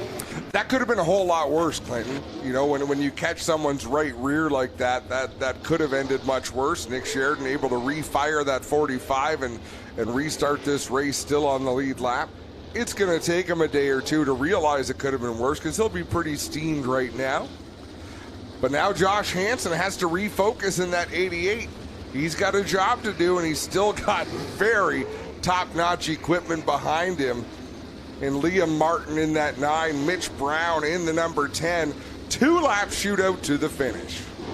Liam Martin looking for win number 2. Mitch Brown looking for his 11th Ohsweken Speedway victory. And then you've got Jake Dykstra. Don't count him out. He's back there in the 4th spot. He's looking for his first 360 sprint car win. And he'll be pretty aggressive here as well. Let's see what Josh Hansen does this time. Fires quite a bit earlier in the 88. Gets a good run off of turn number 4. Liam Martin on that outside line trying to gather up as much steam as he can. Here comes Mitch Brown through the middle lane as they work it down the backstretch. It's all Josh Hansen. Here comes Martin on the inside. Martin couldn't clear him on that slide job. White flag is in the air for Josh Hansen. One more lap for his first career 360 sprint car win. Here comes Martin, though, winding it up on the outside line. Oh, gets up close to the wall, and this is going to be Josh Hansen's to lose. He's got to get through 3 and 4 clean. He's got it through turn number 4. Hansen for the win. Liam Martin 2nd. Mitch Brown 3rd. Jacob Dykstra 4th. Mikey Krutchka rounding out the top 5. What a race. What a show. Nick Sheridan will come home 16th after battling for the lead. Josh Hansen's first career win in the Julie Swayze Remax J&E Recovery 88H. Corey Turner going up there to give him a little congratulations, I think. And I'll tell you, that's how you deal with disappointment. Nick Sheridan didn't go charging through the field, not having any temper tantrums. He's driving that 45 machine back to the pit area. Under the helmet, he can be as angry as he wants, but not displaying that. Shows a lot of maturity by that young man as we're set up for what will be an exciting victory lane.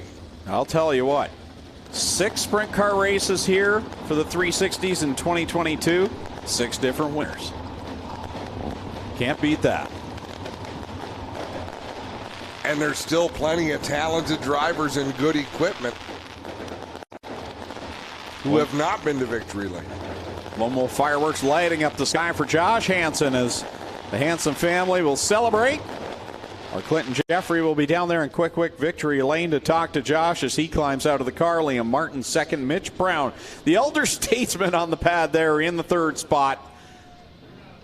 The old man. Liam's out of the car to congratulate Josh. Well, he's out of the car. It's his birthday week, and this is a heck of a welcome and a heck of a birthday for Josh Hansen. And he takes a bow. Josh, get your birthday week going. This is pretty cool. 20 years old. The guys were joking. You just needed 2 in front of your age to grab the win. Pretty cool to get it done. Oh, this is amazing. I just can't thank everyone that works so hard every week. You know, John, my mom, my dad, all my sponsors, Ethan, Andrew, especially Terry. Terry's been helping huge this year. You know, this means so much to me. This is all I've wanted to do is get on the podium this year. We've had 2 really close finishes on the podium, and I knew we had a good car, and I obviously didn't want to see that yellow. I feel terrible for Nick. You know, he threw that haymaker on me the lap before, and I was like, Nick, this is for the win. I thought I was going to clear him a lot sooner than that. I do apologize for that. He's a good kid, and he's going to be tough to beat. I got to thank all the sponsors, Part Source, Julie Swayze, J&E, Nathan Acklin. He's a huge help. I got to thank Glenn, you guys for making this beautiful facility amazing to race every single week. The track's been awesome this year. Got to thank all the fans for coming out tonight. Without you guys, we couldn't do it, and hopefully that was a good show. Awesome show by a couple of young guns. Josh Hansen gets it done. We'll get over here and talk to Liam Martin as well. Who put those words in Josh Hansen? I've never. Liam, what a drive! It's you know, you're the top gun, and then you end up back here on the podium, almost getting it done, but not quite. Yeah, Glenn, it was a fun race. Josh had a great race. I'm super happy for him. We kind of got mixed up there at the beginning with lines and where to go on the track, but we soon got it reeled in and was just able to make it work. That top side of 3 and 4 there was a rocket ship, and you're just able to hold your line. And then 1 and 2 I was having troubles with, but we were able to make it work as best as we could and get back up to second. Right on. Liam Martin grabs second here tonight, guys. We're going to jump over here. Hold on and grab Mitch Brown. Mitch, another solid drive for you. You know, your car looks fast, although you're not quite at the step you want to be here on the podium. This 10's quick. Yeah, we'll take it. We're just sort of chipping away here at Ohsweken. We're good elsewhere, but Ohsweken's been a struggle the last few years for us, so just get better every week, and we're doing that. Right on. Mitch Brown will grab third. Your second place car will be Liam Martin, and your winner tonight, his first as a 20-year-old. Josh Hansen gets it done, guys. We'll turn it up to you. We'll take a quick break on Slack Lumber Night. Up next, the Mini Stocks with their feature here on GeForce TV. On the scene since 1949, Fast Eddie was born with a lead foot and a burning need for speed. His passion for speed and sport has been captured in this authentic collection of vintage-themed gear. Created for gearheads, riders, and racers, Fast Eddie truly encompasses the great Canadian racing culture we have from coast to coast. Drive hard, get dirty, and look good doing it. Fast Eddie Speedwear. Get geared up.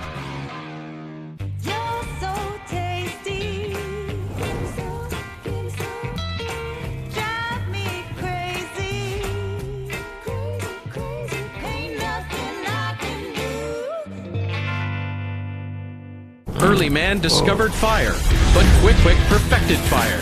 Quick is the only fire starter that guarantees to start your campfire, wood stove, or fireplace without the need for kindling or paper. Find your nearest Quick retailer at quickwick.com. Well, good evening, everybody. Welcome to our weekly race chat. Adam Ross and Clinton Jeffrey are live and interactive every Tuesday night. Rivals Race Chat is your home for race discussion, debate, news, interviews, and more. They'll even take your questions and comments live on the air and talk to some of the newsmakers each week. Tune in every Tuesday night at 8 p.m. on GeForce TV.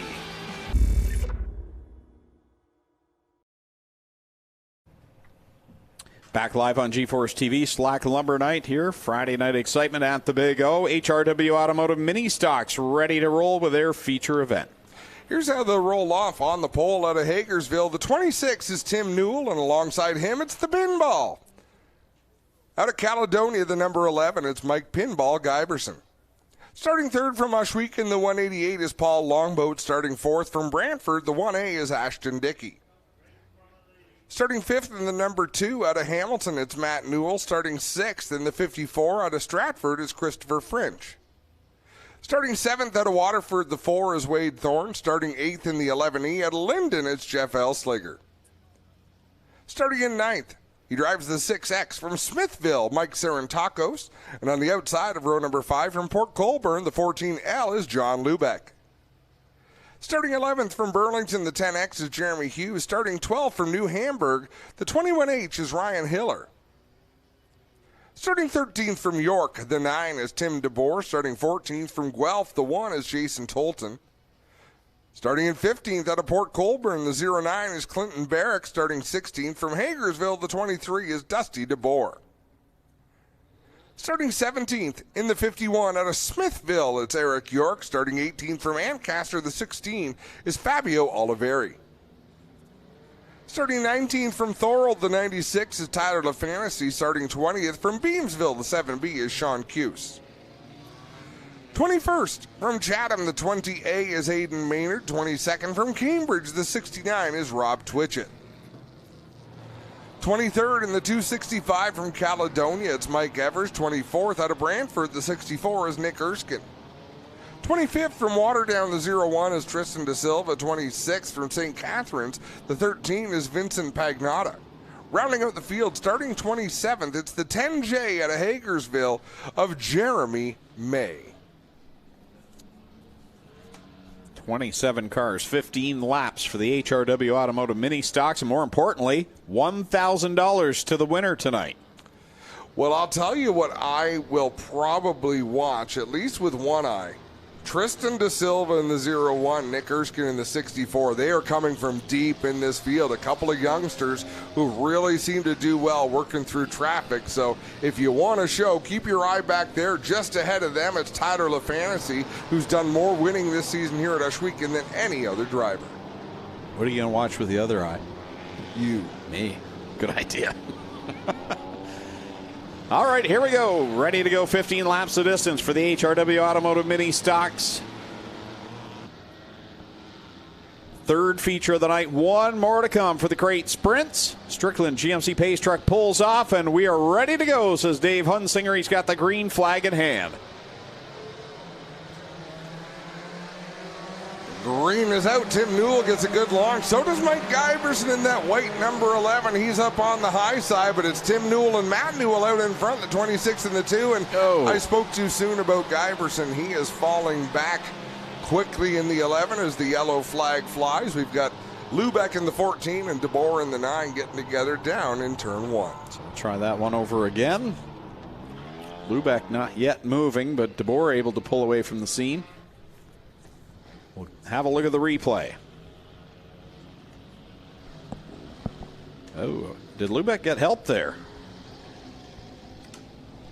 Yeah, it looked like there was a little jostle for position and a bump.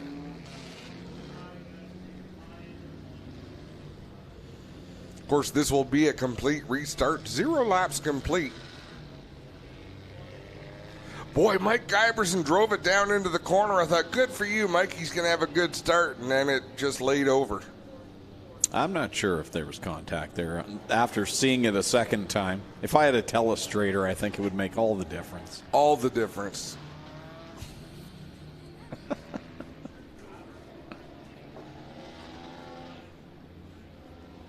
I just had a thought come across as we were calling the start of that race. If Ryan Hunsinger was the gunslinger, does that make Dave the flag slinger? Does he get a nickname?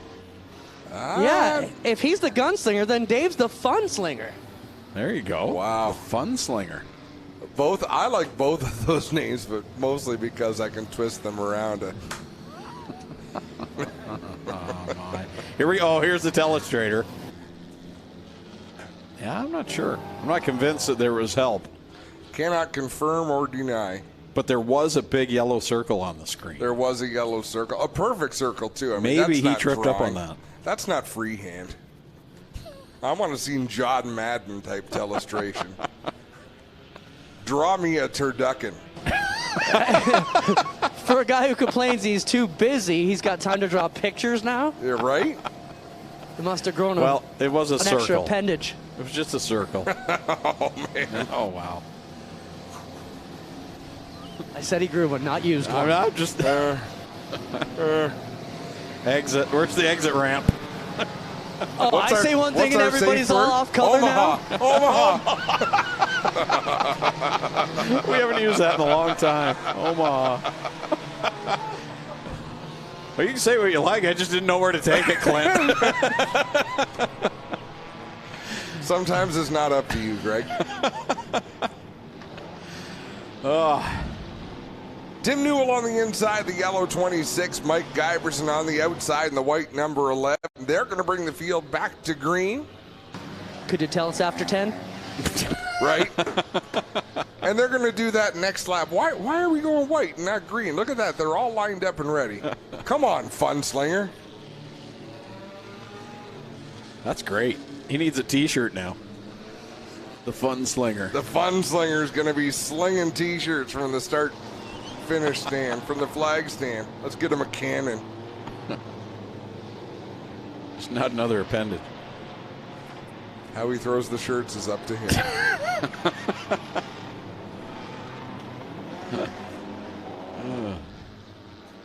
Let's try it again.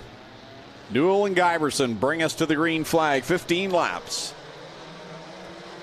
Some big contact between Elslinger and French. They're 4 wide on the front stretch. That's going to be an adventure down into turn number 1. Newell out in front with Ashton Dickey and Wade Thorne, both getting a good run off the second turn. Wow, what a pack of cars. 3-4 wide down the backstretch. Jason Tolton right in the center of that. Oh, there goes Elslinger and Sarantakos up the track. Well, we're still green somehow. Barrick has got a handful at the start-finish line. That was a lot of steering for a straightaway. Oh, Tolton gets tagged in the rear. He's still going. Unbelievable. These drivers have done everything except lift out of the throttle. Wade Thorne going to take over the lead from Newell as we've got Mike Giberson around backwards in that number 11. Giberson gets the car refired. He'll get down out of harm's way. Out in front is Wade Thorne over Ashton Dickey. We got another one around is Jason Tolton. He'd been trying for a couple laps. He finally got it around, and now... no, it looks like we're going to have to go into the caution flag.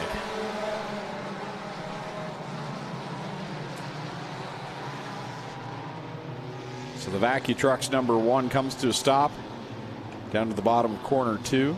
Yeah, I don't know what's got into these drivers tonight. They were fiery out there. But Jeff Elslinger in that 11E, how many times have we seen that car in the middle of the turn just go hard right and up the track about 4 lanes? Well, $1,000 to win tonight, Adam, and I think that's what's got them all racy up here today. I don't think so, Clint. I've never bought into that because... Only a few of them can really win it, right? But it doesn't change. How many people, it doesn't run through your mind. They could race for a trophy and they'll still drive like animals on a given night. Why pay them? Yeah, yeah, exactly. $50 sounds good to me. So you see the Vacu Trucks number 1 here of Tolton getting helped up off the wall, looking for a push. But car looks all right, guys. Not sure what the issue is. No fire. Well, Jason had an interesting lap before the car went around, and now can't get it going. He's been quick all year long. He had a good run last week. Ryan Hiller in that 21H had to take some evasive action there in the early laps of this one, but the car doesn't seem to have taken any damage. Jason Tolton actually came in 4th place in points tonight, so 4 top 10 finishes in 5 races. And he definitely wants to keep it going here to keep in contention. No, for sure, and it's tough. You have a bad night, it takes a long time to climb up out of that hole. The push truck going to line up behind Tolton.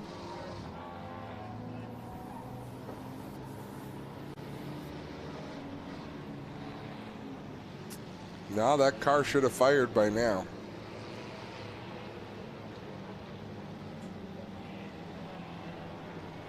You know, if a car's going to fire from a bump start, it will usually fire right away within the first 20 feet. Well, a heartbreaker for Jason Tolton. He's got a half a track left here before he'll have to make the hard right-hand turn into the pit area. Field being called to double up. He had some speed out there tonight. It is not going to go his way, unfortunately, and we'll stack him back up again with Wade Thorne out in front of the number 4. The one of Ashton Dickey going to restart second. Point leader Tyler LaFantasy, 4 wins this year. He's back there right now in the 11th position. So still a long ways from the end, though. 12 laps to go in this 15-lap feature. If he passes 1 car per lap, he'll be on the lead on the white flag. I think Wade Thorne's going to be tough to beat. He was super strong in his qualifying heat, seemed hungry for the win. He's out in front right now, looking pretty in that number 4. Good restart for Wade Thorne. Also a good one for Ashton Dickey, who comes off of turn number 2 with a head of steam. They charge down the back straightaway towards turn number 3. Look at Jeremy Hughes in the 10X. Oh, Newell got sideways, clips DeBoer, and, well, no one else gets gathered up, thankfully. Oh, DeBoer's trying to get off the track. He's got problems. And nearly collected a couple of cars. So Dusty DeBoer off the track. Another lap on the scoreboard. It's been one of those nights. This is not the fastest way from point A to point B.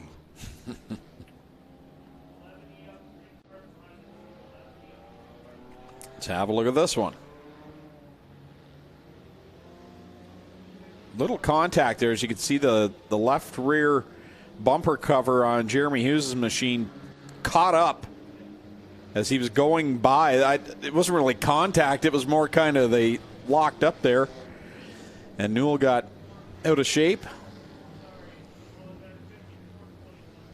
A couple of cars I said I wanted to watch. Tristan De Silva in the 01, Nick Erskine in the 64. They haven't made up a lot of spots this early in the going because they got a lot of ground left to go, just 12 laps to get there. Fabio Oliveri, who's been one of the fastest cars all season long, he has not cracked into the top 10 just yet. Tyler LaFantasy just barely into the top 10 in that 96. Be at least another lap until we see the white flag. As I'd said, we got 4 in, but they've taken 1 off the board, so back to 3 complete. And I think that's the right call. They didn't complete that lap.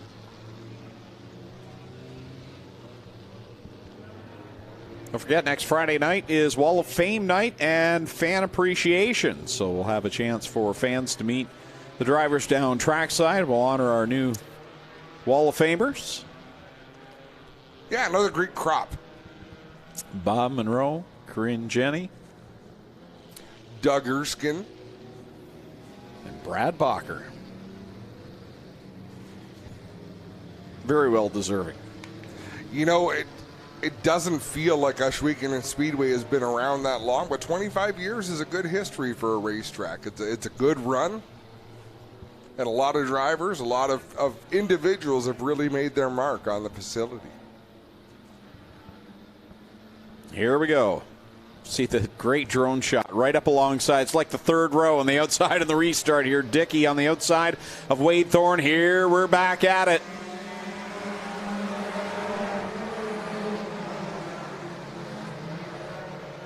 Wade Thorne out in front on his own. Ashton Dickey didn't get quite as good a restart, but he got a good solid run off of turn 2. We talked about Ryan Hiller having problems. His problems that led him right up into the top 5 in that black number 21. Here he is working that inside line.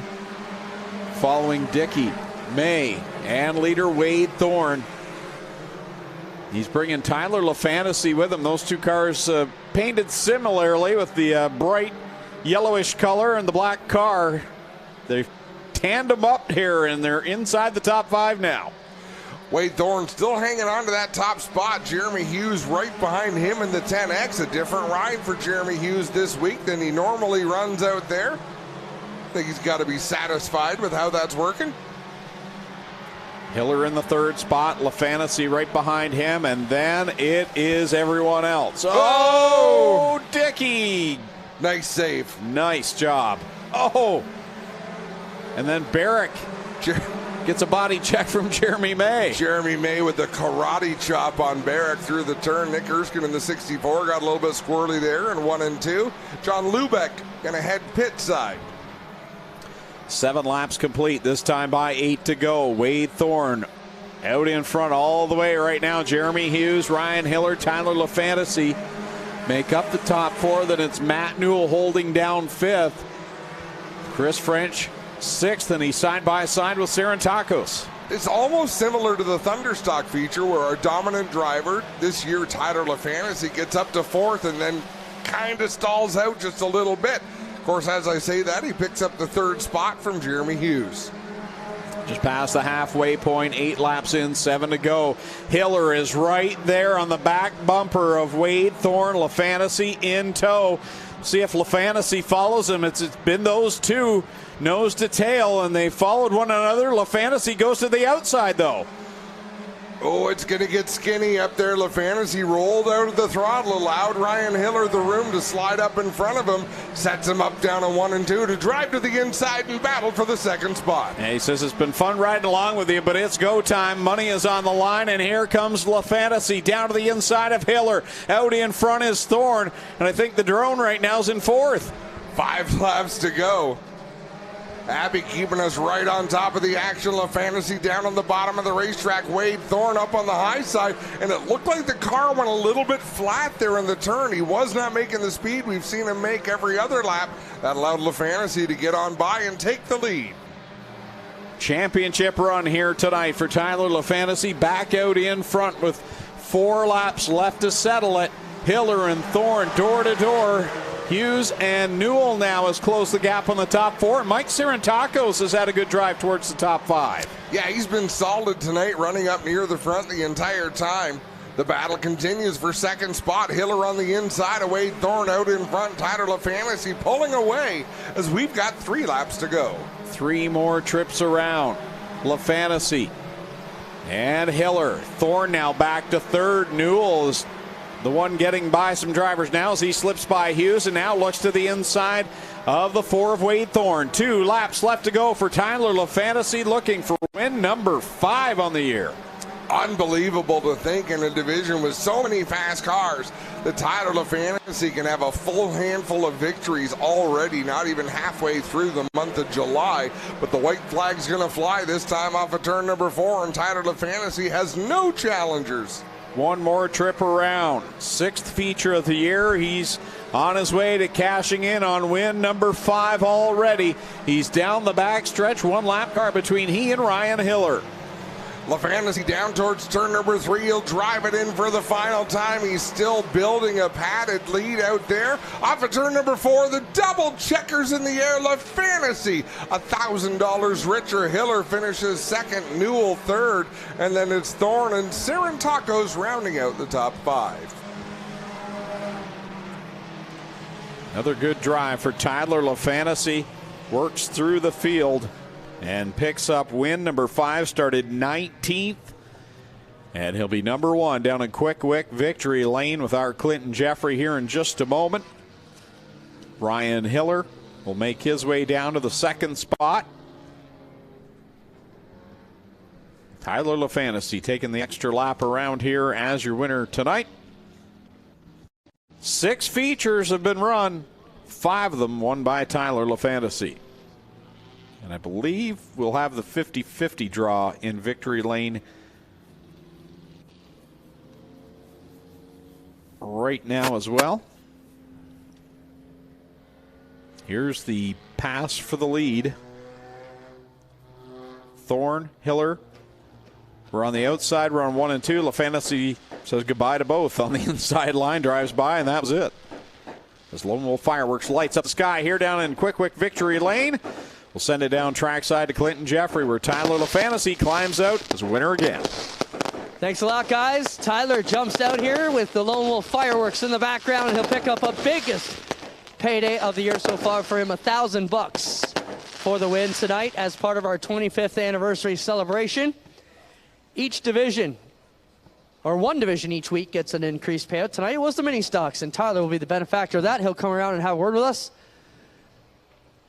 Well, so far, Ty, you're 5 for 6 on the year. That's a pretty good deal. Only Fabio was able to knock you off the top step. Another run where you're just kind of bide your time till lap 12 and drive away when it counts. Yeah, it was a very patient track. It was hard to read. I was able to find some grip on the bottom, but Ohsweken, the track is awesome every week. I love how smooth it is, and they do awesome work here. We've been working on that. I want to send a shout out to Zig and Mike and Ricky and the crew. But great job, Ty. What are these guys going to have to do to beat you? I don't know what to. I mean, they're all fast cars. It seems that sometimes they get some bobbles up there. I don't know. Making the least amount of mistakes pays off for Tyler LaFontaine. We'll get over here and talk to Ryan Hiller. Ryan, good run for you. Good payday today. You got to be pretty pleased with how this car ran. You were in it all night. Yeah, these $1,000 to win races seem to always come up second in those, but car held up just long enough. Puddle of something under it, I think water or something. But yeah, Tyler, he's a good racer, race clean all the time, tough guy to beat, so feels like a win tonight. Right on, Ryan. And before we get over and talk to Mr. Newell, come on in 50-50, girls. They're getting their picture taken. Yo, ladies, let's go. Come on, girls. Ryan's going to reach in and pull one out of here. Did we interrupt your photo shoot? I'm sorry. Yeah. Read out the number for me, Ryan, if you can. How much? Do you know how much? Not sure? All right. 55248. Once again, that is winning number 55248. 55248. $1,525. Come on, see the girls. Get your money. Get over here and talk to Mr. Newell. Matt, another solid run. Third, you're on the podium. That's a great way to pick up a lot of points and keep your season rolling the right way. Yeah, it was a good track. I was kind of hoping my dad would be somewhere there at the end. He had a good start. But yeah, we'll take it. I'd like to thank my sponsors, LA Tuesday, Diamond Graphics, Gales Auto Aftermarket, and Northern Performance. Right on. Former champ Matt Newell finishes third. Ryan Hiller second. And our winner tonight, Tyler LaFontaine. We'll be right back after a quick break here live on G-Force TV from Ohsweken Speedway. The Strickland's Crate Sprint's up next.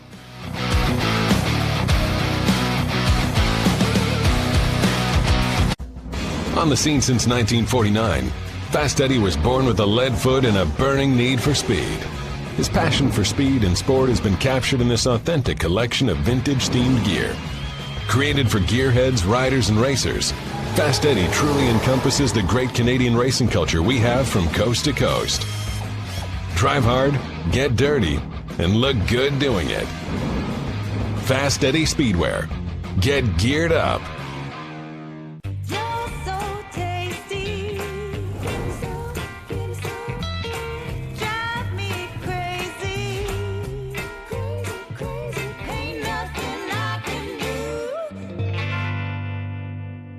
Early man discovered fire, but Quick perfected fire. Quick is the only fire starter that guarantees to start your campfire, wood stove, or fireplace without the need for kindling or paper.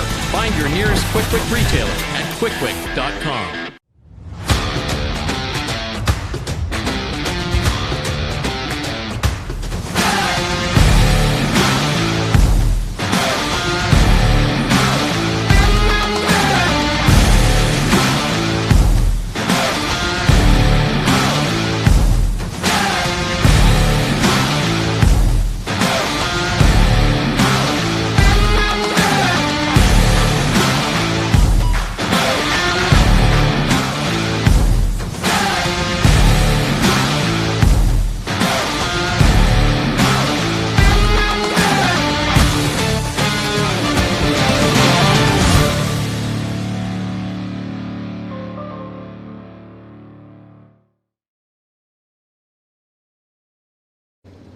One more feature to go here on Slack Lumber Night at Ohsweken Speedway. It's the Strickland Brantford Chevrolet Crate Sprint Car Division. Adam Ross has the starting lineup.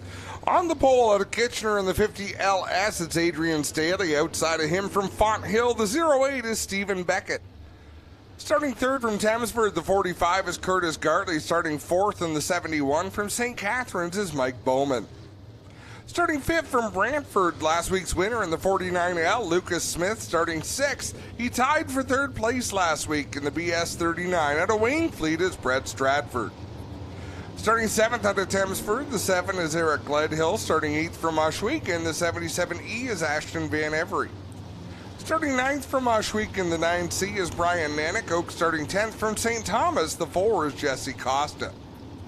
Starting 11th in the 2M out of Georgetown, it's Steve Murdoch. Starting 12th from Ohsweken, the 28 is Jordan Hill. Starting 13th from Six Nations, the 20 is Johnny Miller. Starting 14th from Thamesford, the 14 is Larry Gledhill. Starting 15th from Ohsweken, the 99 is Joshua Hill. Starting 16th from Freelton, the 12 Double D is Darren Dryden. Starting 17th from Stony Creek, the 24A is AJ Lewis. Starting 18th from Mossley, the 3S is Austin Rose. Starting 19th from Woodstock, the 29W is Tyler Ward. Starting 20th from Listowel, the 97 is Sheldon Bender. Scheduled to start 21st from Waterloo, the 19D is Alan Downey. 22nd from Ohsweken, the 77T is Tyler Paulus. Starting 23rd from Six Nations, the MK8 is Matthew Hill. Starting 24th from Hagersville, the 14T is Noel Teal. 25th from Rockwood, the 74 is Rob Neely. 26th in the 94 out of Rockwood is Ryan Fraser. 27th out of Kitchener, the 2 is Travis Hofstetter. And rounding out the field from Ancaster, the 51 is Trevor Young. White flag displayed to the field by Dave Hunsinger. And next time around, we'll go at it for our final feature of the night. 20 laps the distance for the Strickland Brantford Chevrolet Crate Sprint Car Division. Rick Scott, our pace truck driver, ready to pull it off on the back stretch. Tricky racetrack for these drivers tonight. It is slick. It's wide, but it is slick. They're going to have to mind their manners, find a line that works for them. The extreme bottoms seem to be pretty quick in the previous races. Let's see where the winning line is going to be, Greg. Running last feature of the night, maybe a different task for some of these drivers. Something new. We're going to see the green in the air and find out in 20 laps who gets the win. Already some beating and banging. Mike Bowman and Curtis Cartley come together, coming to the green flag. That was your second row. Out in front, Adrian Staley with a big start. We've got one stuck up in 1 and 2. I believe that's Sheldon Bender. Yeah, he and Austin Rose went off the track on the high side and puts us under the caution flag, as I think they're trying to take the first lap there. I don't think there's any damage to the Bender machine. I believe he just came to rest up there, locked it down. It should just take a push, but Clinton Jeffrey is on his way to the scene. He'll have a report as soon as he gets there, but you don't see any damage to the hay bales. That leads me to believe that the car just came to rest. That burger looks so good. Thank you, Burger Barn. Anytime is burger time, is it not? You're not wrong. I don't see any damage here, guys, on the Bender 97. It appears to be all right. Hey, we were having a conversation about hamburgers. Sorry. We'll let you know when we're ready for you. By all means, finish your conversation. We may or may not have a wreck to report on. No. Good call, Clinton Jeffrey on the scene telling us it doesn't look like anything amiss. Now you go back to making Jay happy. We're not focused on the burger anymore. I'd be happier. I got a camera right here. We can just burger. get Jack to stand up here and focus on it. Sure. That's only going to make it worse. I was just going to say, that'll make it worse. We took Connor out for supper last night for his 18th birthday, and we went to the... Did you get a loan? Yeah. We went to the Keg. Oh, took out a mortgage then. Wow. I had the meat sweats for 2 hours. I got home, and my goodness, that... Why did Delaware come to my mind? The unbuttoned shirt. They didn't appreciate that at the Keg. Sir, put those away. Oh, my mind. Burn that into your eyeballs. Oh, look at the accordion on the back straightaway. These cars really having to get woed up. Green flag is out, 19 laps to go. Adrian Staley's been very strong tonight and improving and getting better, and here he is on the bottom working with Mike Bowman. Newcomer to sprints, but boy, he knows how to win in racing. Mike Bowman's just a good shoe all around. He'll swing to the outside. New race leader, it's Mike Bowman. He's got that Seaway fluid power number 71 Audi in front of her. Staley, here comes Lucas Smith. Boy, he's been hungry this year. Powers by Eric Gledhill. Lucas Smith, last week's winner, goes up to the top shelf now, looking for the second spot. That was a beautiful move by Lucas Smith to pass Gledhill. Stuck it on the bottom and just hammered down. I think he's got something for Mike Bowman here, but I do think they're two of the fastest cars on the track with the 4 of Jesse Costa. Just going to say, Jesse Costa's got it wound up on that outside line. where he likes to get business done, and here he comes to the outside of his Oakwood Transport teammate from the Bora Motorsports stables, Costa and Gledhill going at it off of corner number 2. Down into turn 3, Mike Bowman leads by about 8 car lengths over Lucas Smith. We're only 1 or 2 laps from having lap traffic. Smith trying to track down the leader. That time at the stripe, he is a 1/10 of a second quicker than our race leader. The one thing about Mike Bowman, you watch him, he doesn't get out of shape too often in any race car. He's just smooth, steady, hits his marks, and he's doing it right now. Lucas Smith, I think, has the faster car, but he's not gaining as much ground because he's had some trouble getting through 3 and 4. Mike Bowman has always understood the fundamentals, whether he was a go-kart racer or a dirt modified racer, whatever he's got behind the wheel of, smooth is fast and calm pays off. Bowman moved down the track there in corner number 4. We'll see what he does in 1 and 2. Now he's right to the bottom. Here comes Lucas Smith. He's right on his tail tank as they work through lap traffic.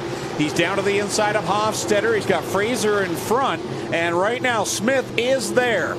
And Smith had to roll out of the throttle to keep from running over the 71 of Bowman down into turn number 3. Lucas Smith to the inside for the race lead. Here they go, 3 cars wide, lap car on the outside of Hofstetter. Bowman uses the lap car as a pick, gets a little bit of ground. Here comes Smith fighting back, and all the while, here's Jesse Costa to the outside of Smith for the 2nd spot.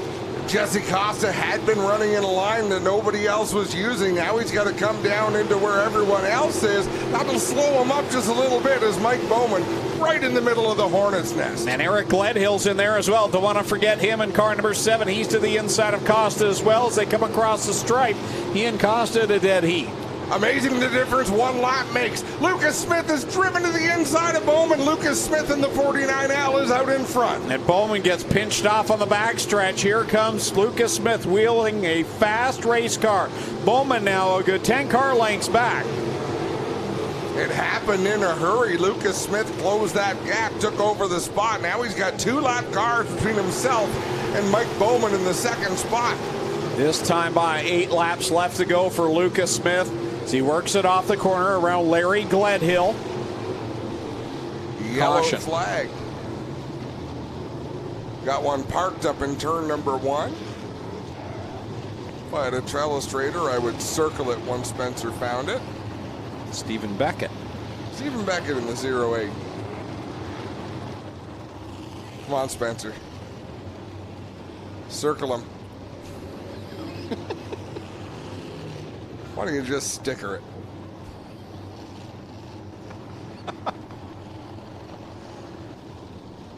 It's 10:30, I'm allowed. Yeah, where was the Telestrator when we were looking at that burger? The melted cheese. Well, guys, it appears the Beckett car's all right. Just backed it into the hay bales up here right at the sticker graphic sign. Yeah, calling for a push from the back. And he should be able to wheel this one away. I don't see any damage on the Go and Glow 08 Seminux machine of Stephen Beckett, guys. Very good. Fantastic racing out there. Yeah. I mean, Mike Bowman smooth and steady, and then here comes Lucas Smith making a couple of bold moves. Jesse Costa got up into the fray. I think in a wide open racetrack, Jesse Costa may be the driver to watch right now. How about the Iceman having a good, solid top 5 run right now? Johnny Miller doing what we are used to seeing him do in that 5th spot. Brett Stratford right behind him. Miller started back in the 13th position, so he's done some nice work in that Styes Tree Service number 20. And there's a driver who will have breakout moments. He'll look phenomenal one week, and then he'll look ordinary the next week. And I'm not sure what it is, if he's just more tuned to a certain type of racetrack. But a great young man behind the wheel of that Ohsweken Speedway number 20. Remember the time when this whole class was Ohsweken Speedway cars, and I was going to mention that when you talked about the success of the crate division. Glenn Stiers seeded this division. Yep. Like, he invested in the cars, he invested in the engines, he put some out on the racetrack, and I believe he started with about 7 cars. He didn't own all of them, but I'll bet you he owned 5 of the 7. And now look at it. It just took off. But it took off because it's quality racing. It's affordable racing by comparison. And people know you can come into this class and have a chance. Like it's not rampant with cheating. It's just good racing. Some great stories to watch, and Eric Gledhill's been one to see him move from trying to figure it out to now he's a weekly contender. Yeah, exactly. Here we go, back to the restart. Lucas Smith, boy, if he can win a second one, I think he'll be even more excited than he was last week. Yeah, I think he probably would be. I also think he knows that passing Mike Bowman is a big deal. Yeah, for sure. That getting by a guy that stature who's already got to win this year, that's got to feel good as well. So Lucas Smith out in front. Look at Jesse Costa working the back end of that 71 machine, trying to find a way around him. Things will open up this time on the outside. Mike Bowman went down to the bottom. Jesse Costa able to roll some big speed through 1 and 2, but he needs to be able to carry it into 3 and 4. Here comes Costa trying to look low now. Gledhill still kind of perched there in that 4th spot. Brett Stratford now slips into the top 5 as he gets by Johnny Miller. Out in front is Lucas Smith by more than half a straightaway over Mike Bowman. They're about 3 laps away from lap traffic, 6 laps away from the end of this race. So if it stays green, there's going to be some activity and slower traffic. Steve Murdoch, another good run for him, riding in that 7th spot behind Johnny Miller in the 2M machine. Another driver steadily improving, but out in front, it's all Lucas Smith. You could tell he had the fastest car. Took him a little while to get by Mike Bowman, but he is checking out now.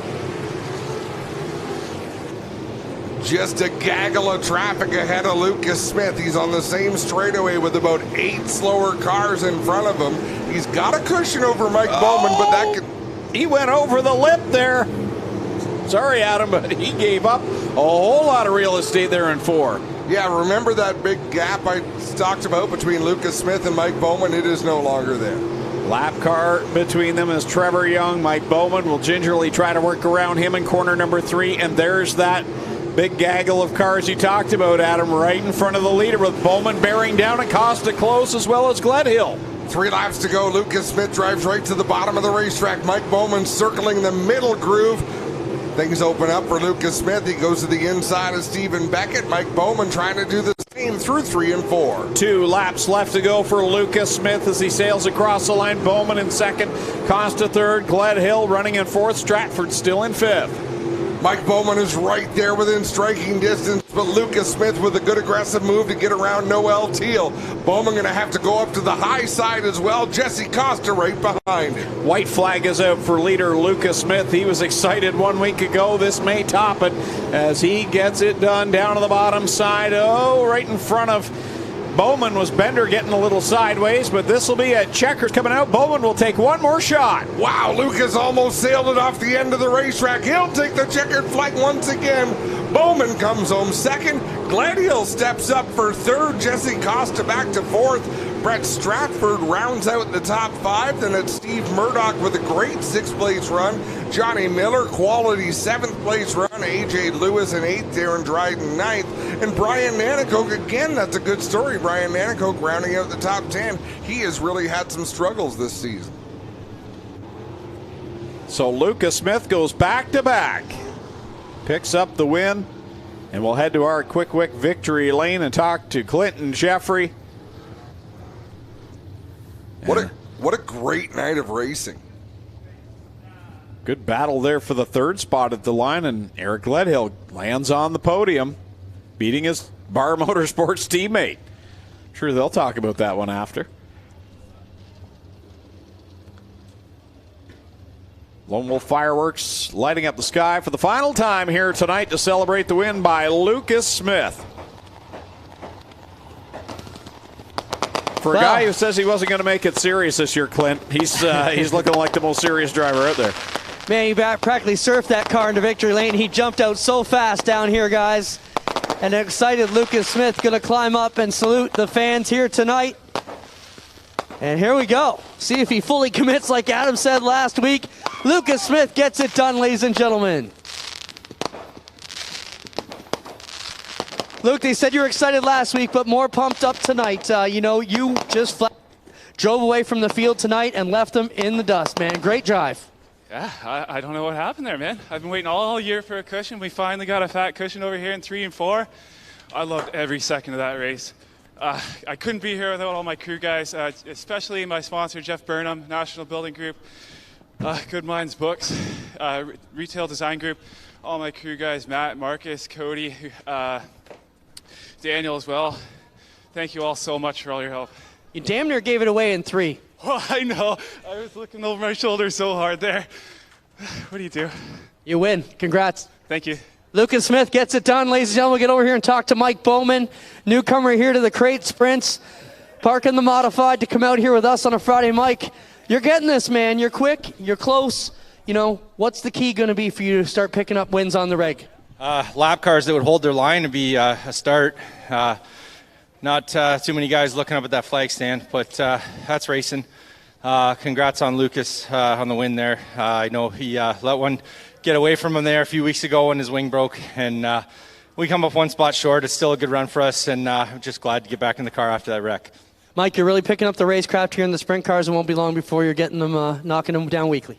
Yeah, it was fun to run all over this place when it's slick like that. Makes for good racing. Right on, Mike Bowman grabs the second spot. We'll get over here and talk to Eric Ledhill. Eric, man, this is becoming a regular, talking to us at the end of the night. This is a good thing for you, man. From a guy who doesn't have a pure racing background, who came out a few years ago and just trying to figure it out, man, you figured it out. Oh, it's coming together pretty good, the whole program. Best part of this is my old man drives home whenever I perform, so. Is that the deal you have? That's the deal. Whoever does better, the other one drives, so. Right on.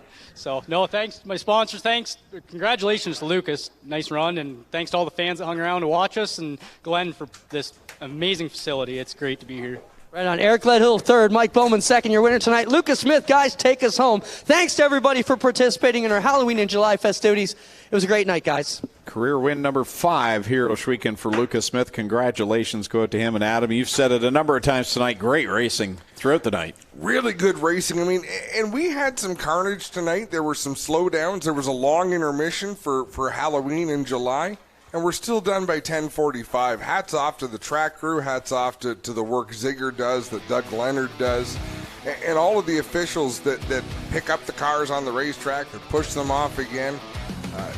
It's running like a well-oiled machine. It's been really rewarding to be here this year. Because, Greg, you and I get downright grumpy. Like when things would go long, like, come on, we're better than this. We're better than it. You know what? We're not better. This is how we are. Yep. Like this season, everything is firing on all cylinders, putting on some great races, and everyone just feeds off the number of fans in the grandstands. Lucas Smith does a handstand in Victory Lane. That's an interesting take on a Victory Lane photo.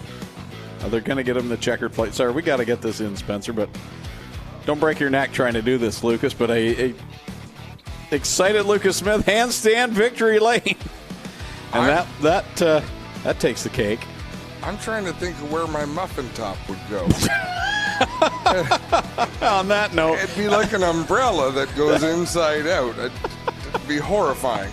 On that note, that's a great place to end the broadcast. On behalf of the Ohsweken Speedway crew, Clinton Jeffrey, Adam Ross, my name's Greg Keller, reminding you to log in to GeForceTV.net tomorrow night, 6 o'clock, for the APC series here on GeForce TV.